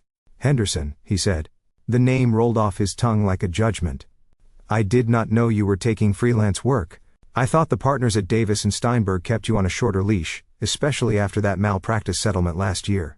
Henderson looked like he was about to faint. He fumbled with his tie, loosening it, as if he were suddenly suffocating. First, I am just consulting, sir, he stammered. Just offering some advice to a family friend. I did not know. I had no idea Mrs. Williams that she was with you. Connor looked from Henderson to Malik, his confusion turning into panic. Henderson, what are you doing? Connor demanded, trying to regain control. Why are you standing up? Sit down. This is just her husband. He is a nobody. Henderson looked at Connor with pure horror. Shut up, you idiot, Henderson hissed. That is Malik Johnson. He is a senior partner at Sterling and Cooper. He is the head of the Mergers and Acquisitions division. The room went dead silent. Sterling and Cooper. The name hung in the air like a thunderclap. It was one of the top 3 law firms in New York City, a firm that did not deal with divorces or traffic tickets. They dealt with governments. They dealt with Fortune 500 conglomerates. They were the legal equivalent of a nuclear superpower. Connor's face crumbled. The arrogance drained out of him, leaving behind a terrified boy in a rented sweater. Sterling, he whispered. But that is my last name. Malik finally looked at him. He looked at Connor with a mixture of amusement and disgust. Sterling is a common name, Malik said calmly. But there is a difference, Connor. You use the name to get tables at restaurants. I use the name to buy the restaurants. Malik gestured to one of his associates. The young man stepped forward and placed his briefcase on the table right on top of Henderson's messy pile of papers. He clicked the latches open. The sound was sharp and precise. He pulled out a single red folder. Malik took the folder and opened it. You threatened my wife, Malik said, his voice dropping to a whisper that was louder than any scream. You threatened her career. You threatened her reputation.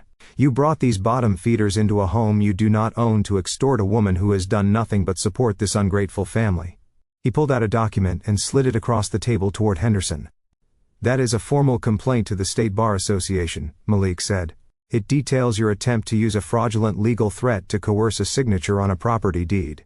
It also lists the 3 ethics violations you have committed in the last 20 minutes.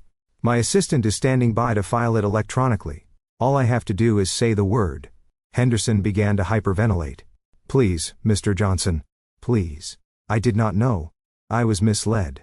This man. He pointed a shaking finger at Connor.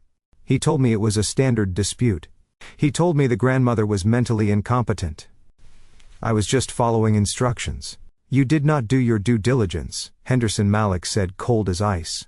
And in my world, that is a fatal error. Malik turned his eyes to the other 2 lawyers. And you too? He said. I recognize you from the courthouse cafeteria. Unless you want your names added to this filing, I suggest you pack up your briefcases and get out of my sight.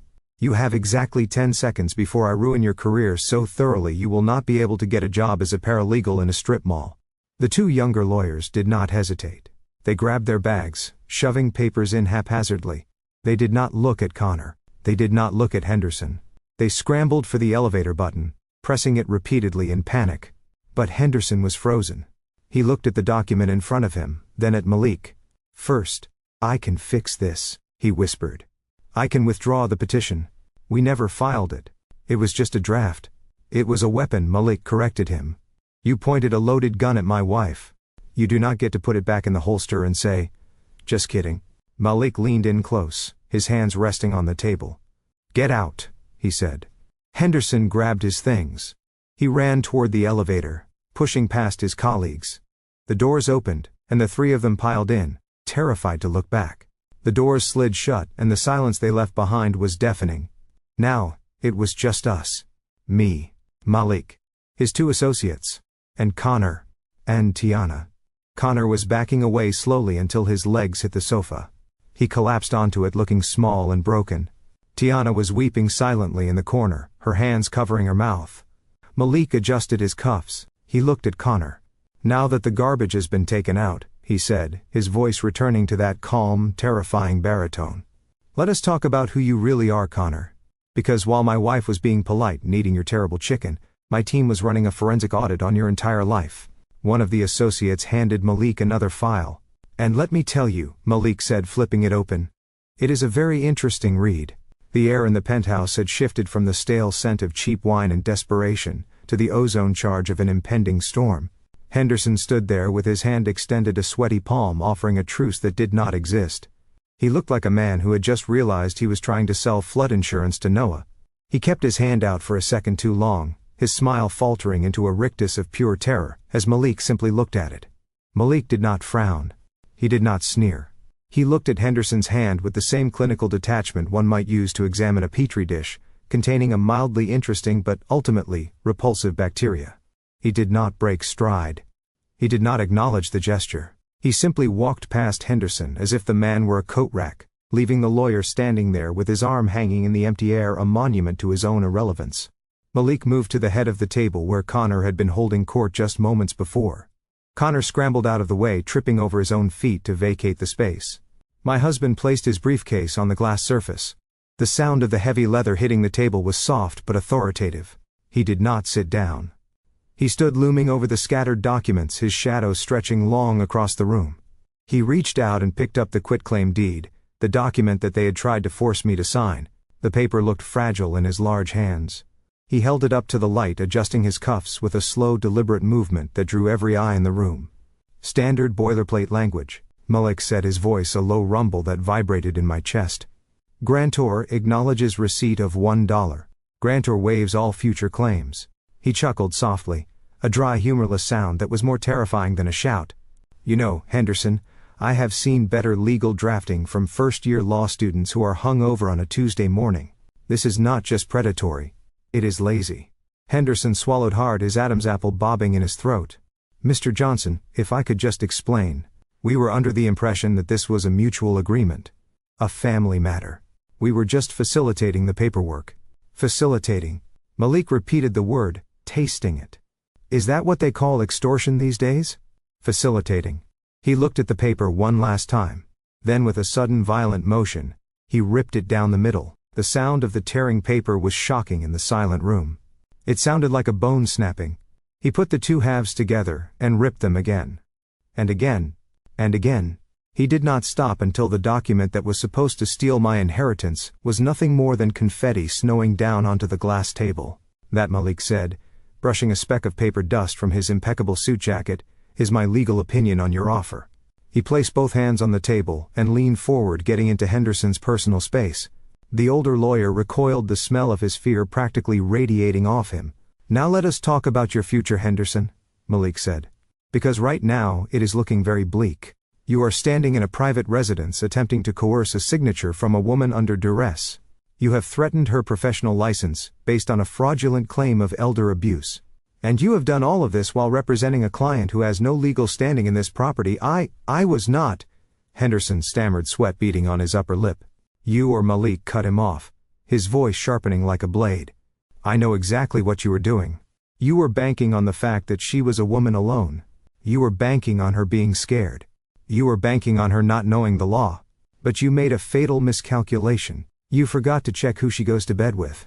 Malik reached into his jacket pocket and pulled out his phone. He held it up, the screen dark.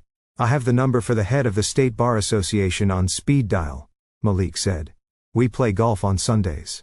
If I press this button and tell him that one of his members is currently engaged in a conspiracy to commit real estate fraud against the wife of a Sterling and Cooper partner, do you know what happens? Henderson shook his head, his eyes wide and watery. An emergency suspension of your license by morning, Malik answered. A full ethics investigation by noon. And by the end of the week you will be lucky if you are allowed to notarize a library card, let alone practice law in the state of New York. And that is just the professional consequence. Then comes the criminal referral for attempted grand larceny. Criminal, Henderson squeaked. Extortion is a felony, Henderson, Malik said. And I have 3 witnesses standing right here, including 2 associates who have already documented every word you said tonight. Malik turned his gaze to the 2 younger lawyers who were cowering near the elevator. They looked like deer caught in the headlights of a semi-truck. They were young, probably just a few years out of law school, hungry for a quick payday, and too inexperienced to know when to run. But they were learning fast. And you too, Malik said, his voice dropping to a conversational tone that was somehow even more menacing. I assume you are just the bagmen. The grunts carrying the water for this operation. You have a choice. You can stay here and go down with the ship. You can have your names attached to the ethics complaint I'm about to file. You can explain to your student loan lenders why you can no longer work in the legal profession. Or, he pointed a finger at the elevator doors. You can leave. Right now. And if you run fast enough, maybe I will forget your faces. The effect was instantaneous. The 2 associates did not look at Henderson. They did not look at Connor. They did not even look at each other. Survival instinct took over completely. One of them grabbed his briefcase so fast he knocked over a vase on the console table. It shattered, but he did not stop. Sorry. So sorry. Big mistake. We are leaving. We are gone. They scrambled toward the elevator, hitting the call button repeatedly, as if pressing it harder would make the car arrive faster. When the doors slid open, they practically fell inside, tripping over each other in their haste to escape the gravity of Malik's anger. Henderson watched them go, his mouth hanging open. He looked back at Malik. He looked at the confetti on the table. He looked at Connor, who was sitting on the sofa with his head in his hands. Mr. Johnson, please, Henderson whispered. I have a family. I have a pension. Do not ruin me over this. Then get out of my sight, Malik roared. The sound of his voice filled the room, shaking the windows. It was a release of the anger he had been holding back for my sake. It was the roar of a protector who had seen his family threatened. Henderson flinched violently. He grabbed his briefcase, his hands shaking so badly he could barely close the latch. He did not say another word. He did not look at me. He turned and ran for the elevator, squeezing through the doors just as they were starting to close. And then, they were gone. The silence that followed was heavy and absolute. The energy in the room had shifted completely. The threat was gone. The legal leverage was gone. The three men who were supposed to be Connor's army had fled the battlefield, leaving him exposed and defenseless. Malik took a deep breath, adjusting his tie. He picked up the file folder Henderson had left behind and tossed it into the trash can near the kitchen. Then he walked over to me. He took my hand and squeezed it. His skin was warm. His pulse was steady. "Are you all right, Jazz?" he asked quietly. I nodded, exhaling a breath I didn't know I was holding. "I am fine. Better than fine." Malik turned slowly to face the sofa. Connor was sitting there looking small. He was still holding his wineglass, but his hand was resting on his knee, and the wine was sloshing dangerously close to the rim. He looked up at Malik, and for the first time I saw the true Connor Sterling. Not the arrogant investor, not the confident fiancé, but a con man who had just realized his con was over. He looked at the elevator doors where his lawyers had disappeared. Then he looked at Tiana, who was still frozen in the kitchen doorway. And finally he looked at Malik. "You cannot do that," Connor said, his voice cracking. "You cannot just threaten my legal team. That is intimidation." Malik laughed. He walked over to the sofa and stood over Connor, looking down at him with pity. "That was not intimidation, Connor. That was professional courtesy. I gave them a chance to save themselves. Something you clearly did not do." "What is that supposed to mean?" Connor snapped, trying to regain a shred of dignity.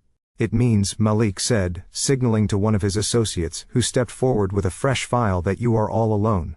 My team ran a full background check on you while we were in the car. And Connor, it is embarrassing." Malik took the file and dropped it onto Connor's lap. "We know about the gambling debts," Malik said, ticking the points off on his fingers. "We know about the eviction notices from your last 3 apartments. We know that you were fired from that insurance sales job 6 months ago for padding your commission reports. And we know that the Sterling family in Connecticut, the real Sterlings, have a restraining order against you because you stole your grandmother's jewelry to pay a bookie." Tiana gasped. Her hand flew to her mouth. "No," she whispered. "That is not true. He talks to his grandmother every Sunday." "He talks to a dial tone," Tiana, Malik said without looking at her. "Or maybe he talks to you pretending it is her. But the real Mrs. Sterling wants nothing to do with him." Connor stared at the file in his lap. He did not open it. He knew what was inside. He knew that the facade he had built so carefully, the house of cards he had constructed to trap my sister and steal my money, had just been blown down by the big bad wolf. And looking at Malik standing there, in his $5,000 suit, with the city lights framing him like a halo, I realized something. My husband wasn't the wolf. He was the hurricane. And Connor was just a piece of debris about to be swept away. The silence in the penthouse was no longer the silence of intimidation, it was the silence of a tomb. The 3 lawyers had fled, taking their cheap suits and their empty threats with them, leaving behind a vacuum that sucked the air out of the room. Malik stood by the table, his hand resting on the red file folder he had brought with him. It was not a thick file, it did not need to be. Sometimes the truth is a bullet, and you only need one to kill a lie. He looked at me, and gave a small nod, a silent permission to finish what we had started. I stepped forward, my heels clicking on the floor that I now knew was covered in a cheap polyester rug. I reached out and picked up the red folder. It felt heavy in my hand, not because of the paper inside, but because of the weight of the destruction it was about to unleash. I looked at Connor. He was slumped on the sofa, the glass of wine still clutched in his hand as if it were a life preserver. His face was a mask of pale sweat. He knew what was in this folder. He had spent years running from the information contained inside these pages, and now it had finally caught up to him in a high-rise above Manhattan. I flipped the folder open. The first page was a summary of a private investigator report dated yesterday. It was thorough, brutal, and verified. I looked at my mother, who was sitting in the corner, looking stunned but not yet defeated. I looked at Tiana, who was staring at Connor, waiting for him to tell her it was all a mistake.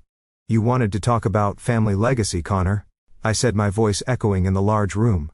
"You wanted to lecture me about the Sterling name. Let us talk about that name." I pulled out the first document and laid it on the glass table, smoothing it out so everyone could see. "This is a legal affidavit from the Sterling Family Trust," I read aloud. "It is dated 5 years ago. It states that Connor James Sterling is formally removed as a beneficiary due to theft, fraud, and conduct unbecoming of the family reputation. It is signed by your grandfather. I looked up at him. You are not the heir to a fortune, Connor. You are an outcast. Your family paid you a lump sum of $50,000 to change your last name and leave Connecticut. You took the money, but you kept the name because it was the only thing you had left to trade on. Connor flinched. That is out of context. He stammered, his voice weak. We had a disagreement about investment strategies. My grandfather is old school. He did not understand the modern market. He understood that you stole his wife's jewelry. I corrected him, pulling out the second sheet. This was a police report. Larceny in the second degree. You pawned a diamond tennis bracelet and a vintage Cartier watch, I said, reading the itemized list. You told the police it was an inside job by the housekeeper. You let an innocent woman get fired and questioned by detectives before your grandmother found the pawn tickets in your jacket pocket. They didn't press charges because they didn't want the scandal, but they cut you off. You haven't spoken to a real Sterling since 2019. Tiana made a small whimpering sound. She looked at Connor, her eyes wide and pleading. Connor, tell her she is lying. Tell her you talk to your grandmother every Sunday. Connor wouldn't look at her. He stared into his wine glass, swirling the red liquid faster and faster. He talks to a dial tone. Tiana, I said. Or maybe he calls a service, but he is not calling Greenwich, Connecticut. I turned the page. But let us talk about your own financial genius, I continued. You claimed $45,000 was pocket change. You claimed you manage a hedge fund. I pulled out a credit report. It was a sea of red ink. Your credit score is 420, I said. You have 3 active judgments against you from creditors in New Jersey and Florida. And this, I tapped a highlighted figure in the center of the page. This is impressive, Connor.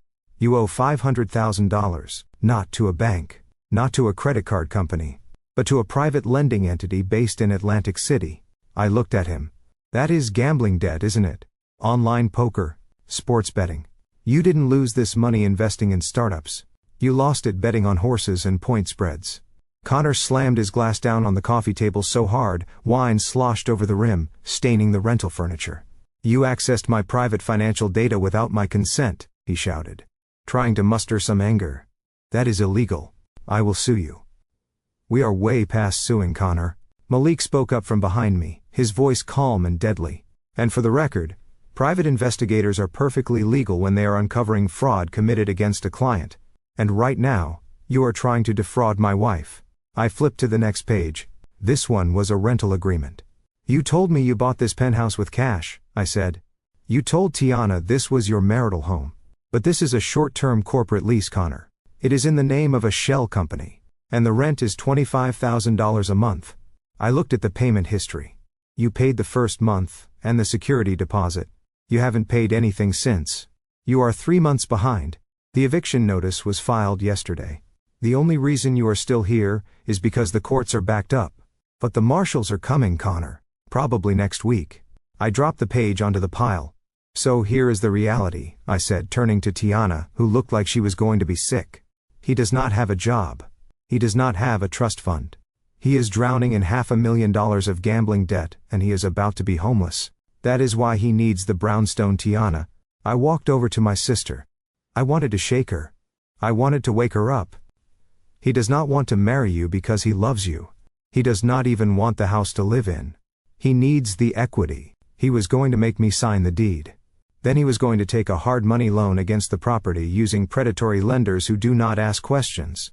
He was going to take that cash, pay off his bookies in Atlantic City, and leave you with the debt. I took a breath, letting the horror of it sink in. He was going to bank our piteous Tiana. He was going to take Grandma's house, the only thing of value this family has left, and he was going to feed it to a slot machine. And when the bank came to foreclose, he would have been long gone. I looked at Connor, who was now chewing on his fingernail, his leg bouncing nervously. Am I wrong, Connor? I asked. Tell me I am wrong. Show me one bank statement.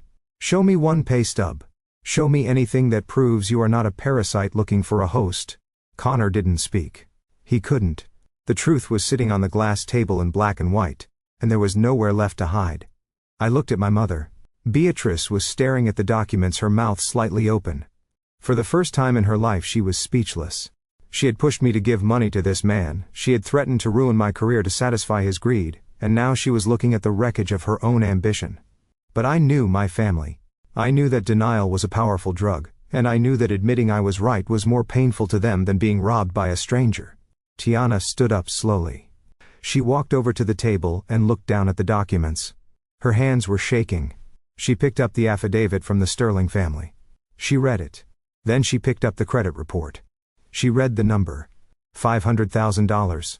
She stood there for a long time. The silence stretched out thin and brittle. I thought she was going to cry.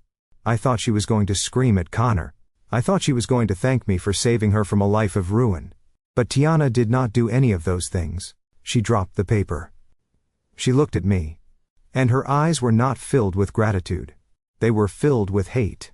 "You faked this," she whispered. I blinked. "What? You faked this," Tiana said louder this time. "You and your husband. You printed these out on your computer. You made it all up because you are jealous." "Tiana," I said, stepping forward. "Look at the seals. Look at the notarized signatures. This is real." "No," she screamed, backing away from me. "It is not real. Connor loves me. He is a vice president. We are going to get married at the plaza. You just want to ruin it. You have always wanted to ruin everything for me because you are miserable." She looked at Connor, desperate for him to validate her delusion.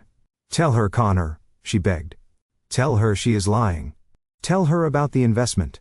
Tell her about the house in the Hamptons." Connor saw his opening. He saw that Tiana was so desperate to believe the lie that she would reject the evidence of her own eyes. He sat up straighter. He fixed his tie. "She is lying, baby," Connor said, his voice gaining strength. "They hacked my accounts and altered the numbers. It is a setup. They are trying to frame me because they do not want us to be together. They are classist, Tiana. They think they are better than us." Tiana turned back to me, her face twisting into a snarl. "You are evil," she spat. "You come into our home. You insult my fiancé. You bring these fake papers. You are a monster, Francesca." I stared at her. I looked at a woman who was standing on the edge of a cliff. And when I offered her a hand, she chose to jump because she didn't like the way I looked at her. "Tiana, he is using you," I said, my voice breaking. "He is going to leave you with nothing. He treats me like a princess," she screamed. "He buys me things. He takes me to nice places. What do? You judge me. You hoard your money. You think you are the queen of the world just because you can do math." She lunged at me. It happened so fast, I barely had time to react. Her hand came up, palm open, aiming for my face. She wanted to hurt me. She wanted to slap the truth out of existence. But her hand never connected. Malik moved with a speed that defied his size. He caught Tiana's wrist inches from my cheek. He didn't squeeze. He didn't twist. He just held it there, an immovable wall of force. "Do not," Malik said. His voice was not loud, but it carried a weight that froze the room. "Do not ever raise your hand to my wife again." He released her wrist, pushing it gently but firmly away. Tiana stumbled back, gasping as if she had been burned. She rubbed her wrist, looking at Malik with fear. "He hurt me," she wailed, turning to our mother. "Mom, he hurt me." Beatrice, who had been silent, finally stood up.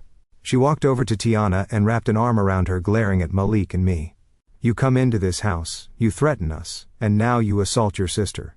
"Beatrice," said her voice, trembling with indignation. "I have never been so ashamed in my life." "You are ashamed?" I asked incredulously. "Mother, look at the table. Look at the proof.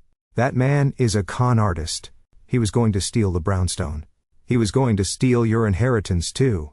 So what if he has debts?" Beatrice shouted, shocking me into silence. "So what if he has made mistakes? He is a man, Francesca. Men take risks. Sometimes they lose. That is why they need support. That is why they need family." She gestured to Connor, who was now playing the victim perfectly, looking down at the floor with a tragic expression. "He is trying to build something," she continued. "He is trying to give Tiana a good life. Maybe he stretched the truth a little. Maybe he borrowed some money. Who hasn't? Your father borrowed money. I borrowed money. It is what people do to survive." "He owes $500,000 to loan sharks, mother," I said. "That is not borrowing. That is a death sentence. And you have millions," Beatrice shot back, pointing a finger at me. "You have millions sitting in the bank doing nothing. You could write a check today and clear his debt. You could give them the house and let them start over. But you won't.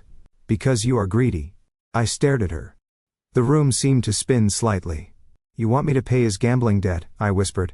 You want me to give my house to a man who just tried to blackmail me so he can gamble it away. It is family money, Beatrice said. It belongs to all of us.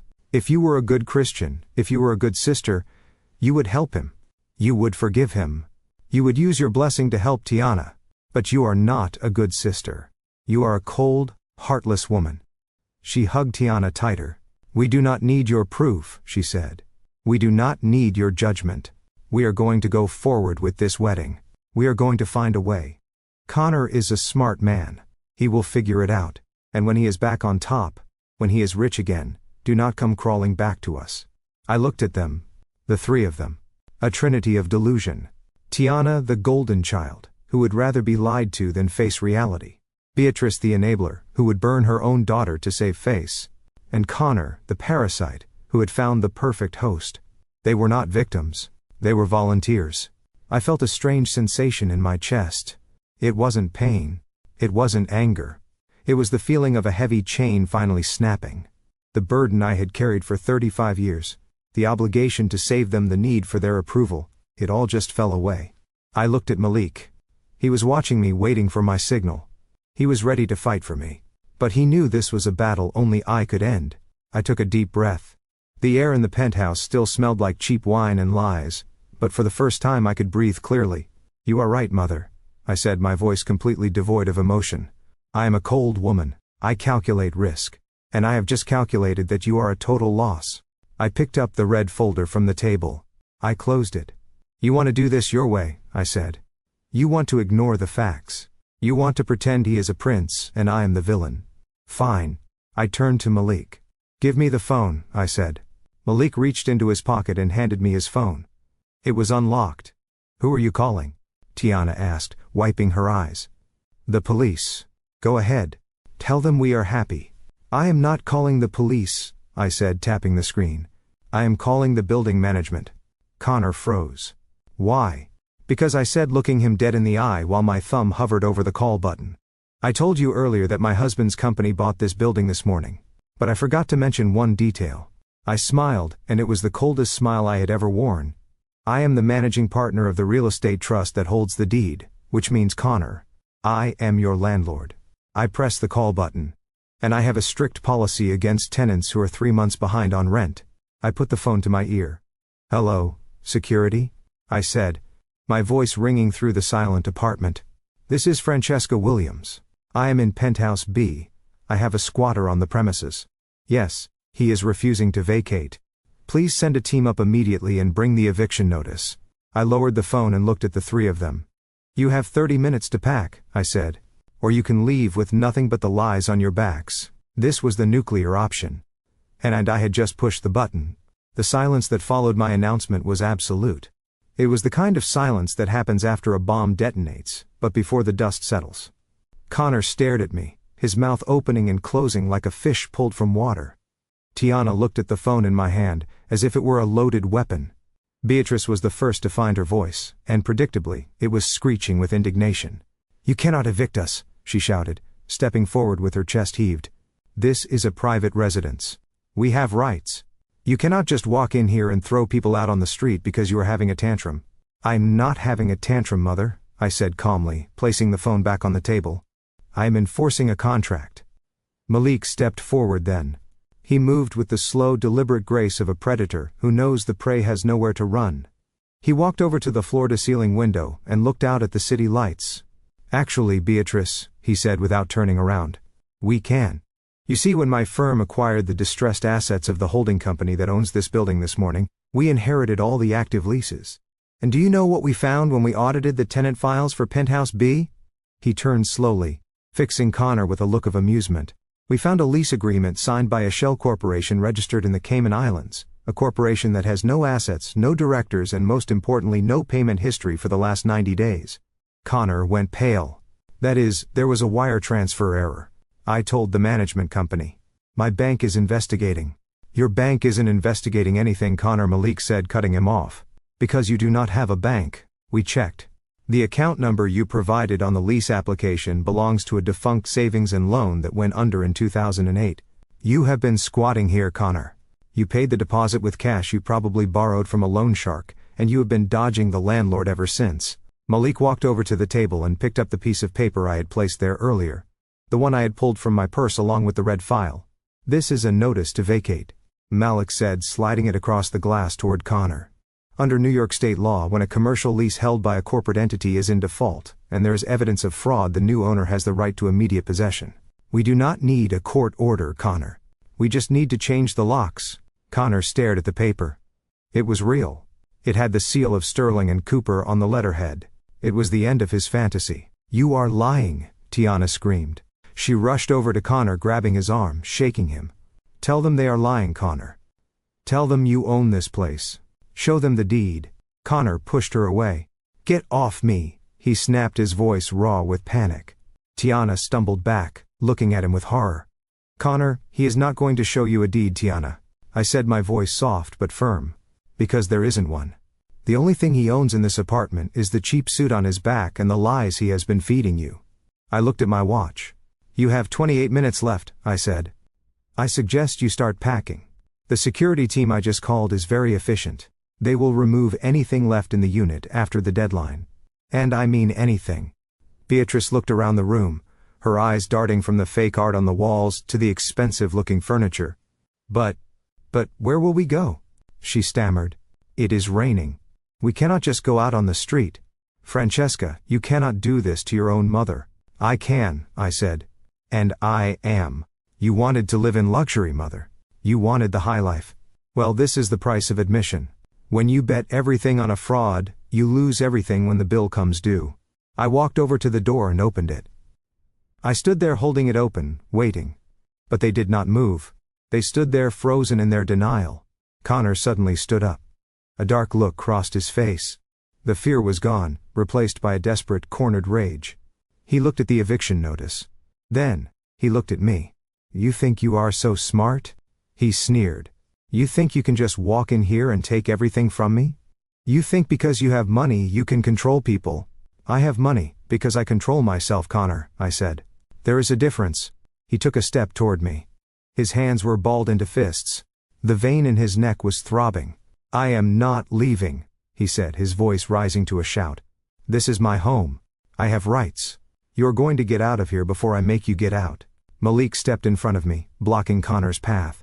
I would think very carefully about your next move, Connor. Malik said, his voice low and dangerous. Connor didn't listen. He was past listening. He was a rat in a trap and he was going to bite. He lunged. It was a clumsy, desperate attack.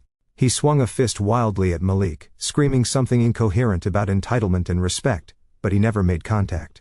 The elevator doors slid open behind us. Two large men in dark tactical uniforms stepped out. They moved with the speed and precision of trained professionals. Before Connor could even finish his swing, one of the men had seized his arm, twisting it behind his back with a practiced motion. Connor shrieked in pain as he was forced down onto his knees. His face was pressed against the cheap polyester rug he had claimed was a Persian antique. Let me go, he screamed, kicking at the floor. This is assault. I will sue you. The second security officer stepped forward and placed a pair of zip ties on Connor's wrists. Mr. Johnson, the officer said, looking at Malik. We secured the perimeter. NYPD is in the lobby. They are on their way up. Malik nodded, adjusting his cuffs. Thank you, gentlemen. Please ensure the trash is taken out. Tiana screamed. It was a long, piercing sound that shattered the last remnants of the dinner party facade. She fell to her knees beside Connor, trying to pull the security guard's hands off him. Stop it, she sobbed. You are hurting him. Please stop. Francesca, make them stop. I looked down at my sister. She was on the floor in her designer knockoff dress, weeping for a man who had tried to bankrupt her. She looked pathetic. She looked broken. And for the first time in my life, I felt absolutely nothing. The police are coming, Tiana, I said. I suggest you get up. Unless you want to be arrested as an accessory to fraud. Tiana froze. Accessory. Yes, I said. You signed the lease application too, didn't you? As a guarantor. Tiana went pale. Connor told me it was just a formality, she whispered. He said he just needed a second signature for the insurance. He lied, I said. He used your credit history, what little you have. To secure this place, because his own credit is toxic. Which means when the police get here, they're going to have some questions for you too. Tiana scrambled backward, crawling away from Connor as if he were radioactive. I didn't know, she gasped, looking at me with wide, terrified eyes. I swear, Jazz, I didn't know. Connor twisted his head up from the floor, spitting on the rug. She knew, he shouted. She knew everything. She knew I was broke. She didn't care as long as she got her wedding. She is just as greedy as I am. You liar! Tiana shrieked. Enough, Malik said, his voice booming over the chaos. The elevator chimed again. This time it was not security. It was 2 uniformed NYPD officers, followed by a detective in a plain suit. Which one is Connor Sterling? The detective asked, looking around the room. The security guard hauled Connor to his feet. That is him, Malik said, pointing. And here is the file I promised you, detective. Identity theft, wire fraud, and grand larceny. The detective took the red folder. He opened it, glanced at the contents, and nodded. Connor Sterling, you are under arrest, he said, reciting the words we had all heard 1,000 times on television. You have the right to remain silent. As they dragged Connor toward the elevator, he didn't look at Tiana. He didn't look at my mother. He looked at me. His eyes were filled with a pure, unadulterated hatred. This isn't over, Francesca, he yelled as the doors closed. I will get you for this. The door slid shut, cutting off his threats. The room was suddenly very quiet. Just the sound of Tiana weeping on the floor, and my mother standing by the window looking old and defeated. But I wasn't done. There was one last loose end to tie up, one last lie to dismantle. I pulled out my phone again. I dialed a number I had saved in my contacts years ago. Who are you calling now? Beatrice asked, her voice a whisper. He is gone, Francesca. You won. What more do you want? I want the truth, Mother, I said. The whole truth. I pressed the speaker button. The phone rang once, twice. Then a professional voice answered. The Plaza Hotel Events Department. This is Sarah speaking. How may I assist you? Hello, Sarah? I said, my voice clear and steady. This is Francesca Williams. I am a Platinum American Express cardholder. The last 4 digits are 4,298. Yes, Ms. Williams, Sarah said, her tone brightening instantly. How can I help you this evening? I am calling regarding a wedding booking for a Miss Tiana Williams scheduled for June 12th, I said, looking directly at Tiana, who lifted her tear-streaked face from the floor. One moment, please, Sarah said. I heard the clicking of a keyboard. Ah, yes. The Winter Wonderland package. We have the deposit on file charged to your card ending in 4,298. Yes, I said. I am calling to report that charge as unauthorized. My card information was stolen. There was a pause on the line. I see, Sarah said, her voice becoming serious. I am so sorry to hear that, Ms. Williams. We take security very seriously. I would like to cancel the booking immediately, I continued. And I would like to formally request that the deposit be refunded to my account pending the fraud investigation. Of course, Sarah said. I am processing the cancellation now. The date has been released. And we will issue a full refund to your card. Is there anything else? Yes, I said. Please make a note in the file. Any future attempts to book under the name Tiana Williams or Connor Sterling using my financial information should be flagged for law enforcement. Understood, Ms. Williams. It is done. Have a good evening. The line clicked dead. I lowered the phone. It is done, I said. There is no wedding. There is no venue. There is no deposit. Tiana let out a sound that wasn't quite a scream and wasn't quite a sob. It was the sound of a dream dying. She curled into a ball on the rug, burying her face in her hands. My wedding, she moaned. My beautiful wedding. You never had a wedding, Tiana, I said ruthlessly. You had a delusion. You were marrying a criminal in a venue you couldn't afford, paid for with money you stole from your sister. Beatrice walked over to me. She looked at me with eyes that were cold and hard. Are you happy now? She asked. You have destroyed everything. Your sister is broken. Her fiancé is in jail. And we are homeless. Does that make you feel big, Francesca? Does that make you feel powerful? It makes me feel safe, I said. And that is all I have ever wanted. I turned to Malik. Let us go home. Malik nodded. He put his arm around my waist, guiding me toward the elevator. Wait, Beatrice called out. Francesca, wait. "You cannot leave us here. The security guard said we have to leave. Where are we supposed to go?" I stopped. I didn't turn around. "I hear Atlantic City has cheap rooms this time of year," I said. "Maybe you can win back the money you lost." I stepped into the elevator. The last thing I saw before the doors closed was my mother and sister standing amidst the ruins of their fake life, looking small and insignificant against the backdrop of the city they tried to conquer, but never understood. 6 months later, the air smelled of salt and wild roses. I sat on the teak deck of our rental property in the Hamptons, a glass of chilled Sancerre in my hand, watching the waves crash against the dunes. This was real luxury. Not gold-plated fixtures or rented penthouses, but the luxury of time. The luxury of silence. The luxury of knowing that everything around me was paid for, earned, and mine. Malik was down on the beach throwing a frisbee for the golden retriever we had adopted 2 months ago. I watched him run, his laughter carrying on the breeze. He looked younger, freer. The stress of the merger was behind him, and the shadow of my family was finally gone. My phone buzzed on the table next to me. I picked it up. It was a message from a number I didn't recognize. But I knew immediately who it was. "Francesca, please. It is Mom. I am at the clinic. My blood pressure is so high. Tiana is working at a Target, but it is not enough. We are staying in a motel in Queens. Please. I just need money for my medication. Do not let your mother die." I read the message. I analyzed the data. I knew for a fact that Beatrice had Medicaid. Her prescriptions were covered. I knew that Tiana was indeed working at Target, because a friend had seen her there, scanning items with a look of utter misery. And I knew that the money she was asking for wasn't for medicine. It was for the debt collectors who were still hounding them for Connor's unpaid loans. Connor was currently serving a 3-year sentence in upstate New York. He had taken a plea deal to avoid a longer trial. He wrote Tiana letters, promising he would make it up to her, promising he had a new plan. And she believed him. She visited him every weekend, spending her paycheck on his commissary fund. They were caught in a loop, a cycle of toxicity that would never end unless someone broke it. I had broken it. I opened my banking app. I typed in the number for the burner phone my mother was using. I entered an amount, $50. In the memo line I typed 10 words, "For the taxi to the job center. Do not call again."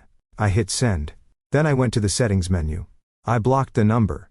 I put the phone down, face down on the table. I picked up my wine glass. The wine was crisp and cold with notes of citrus and mineral. It tasted like truth.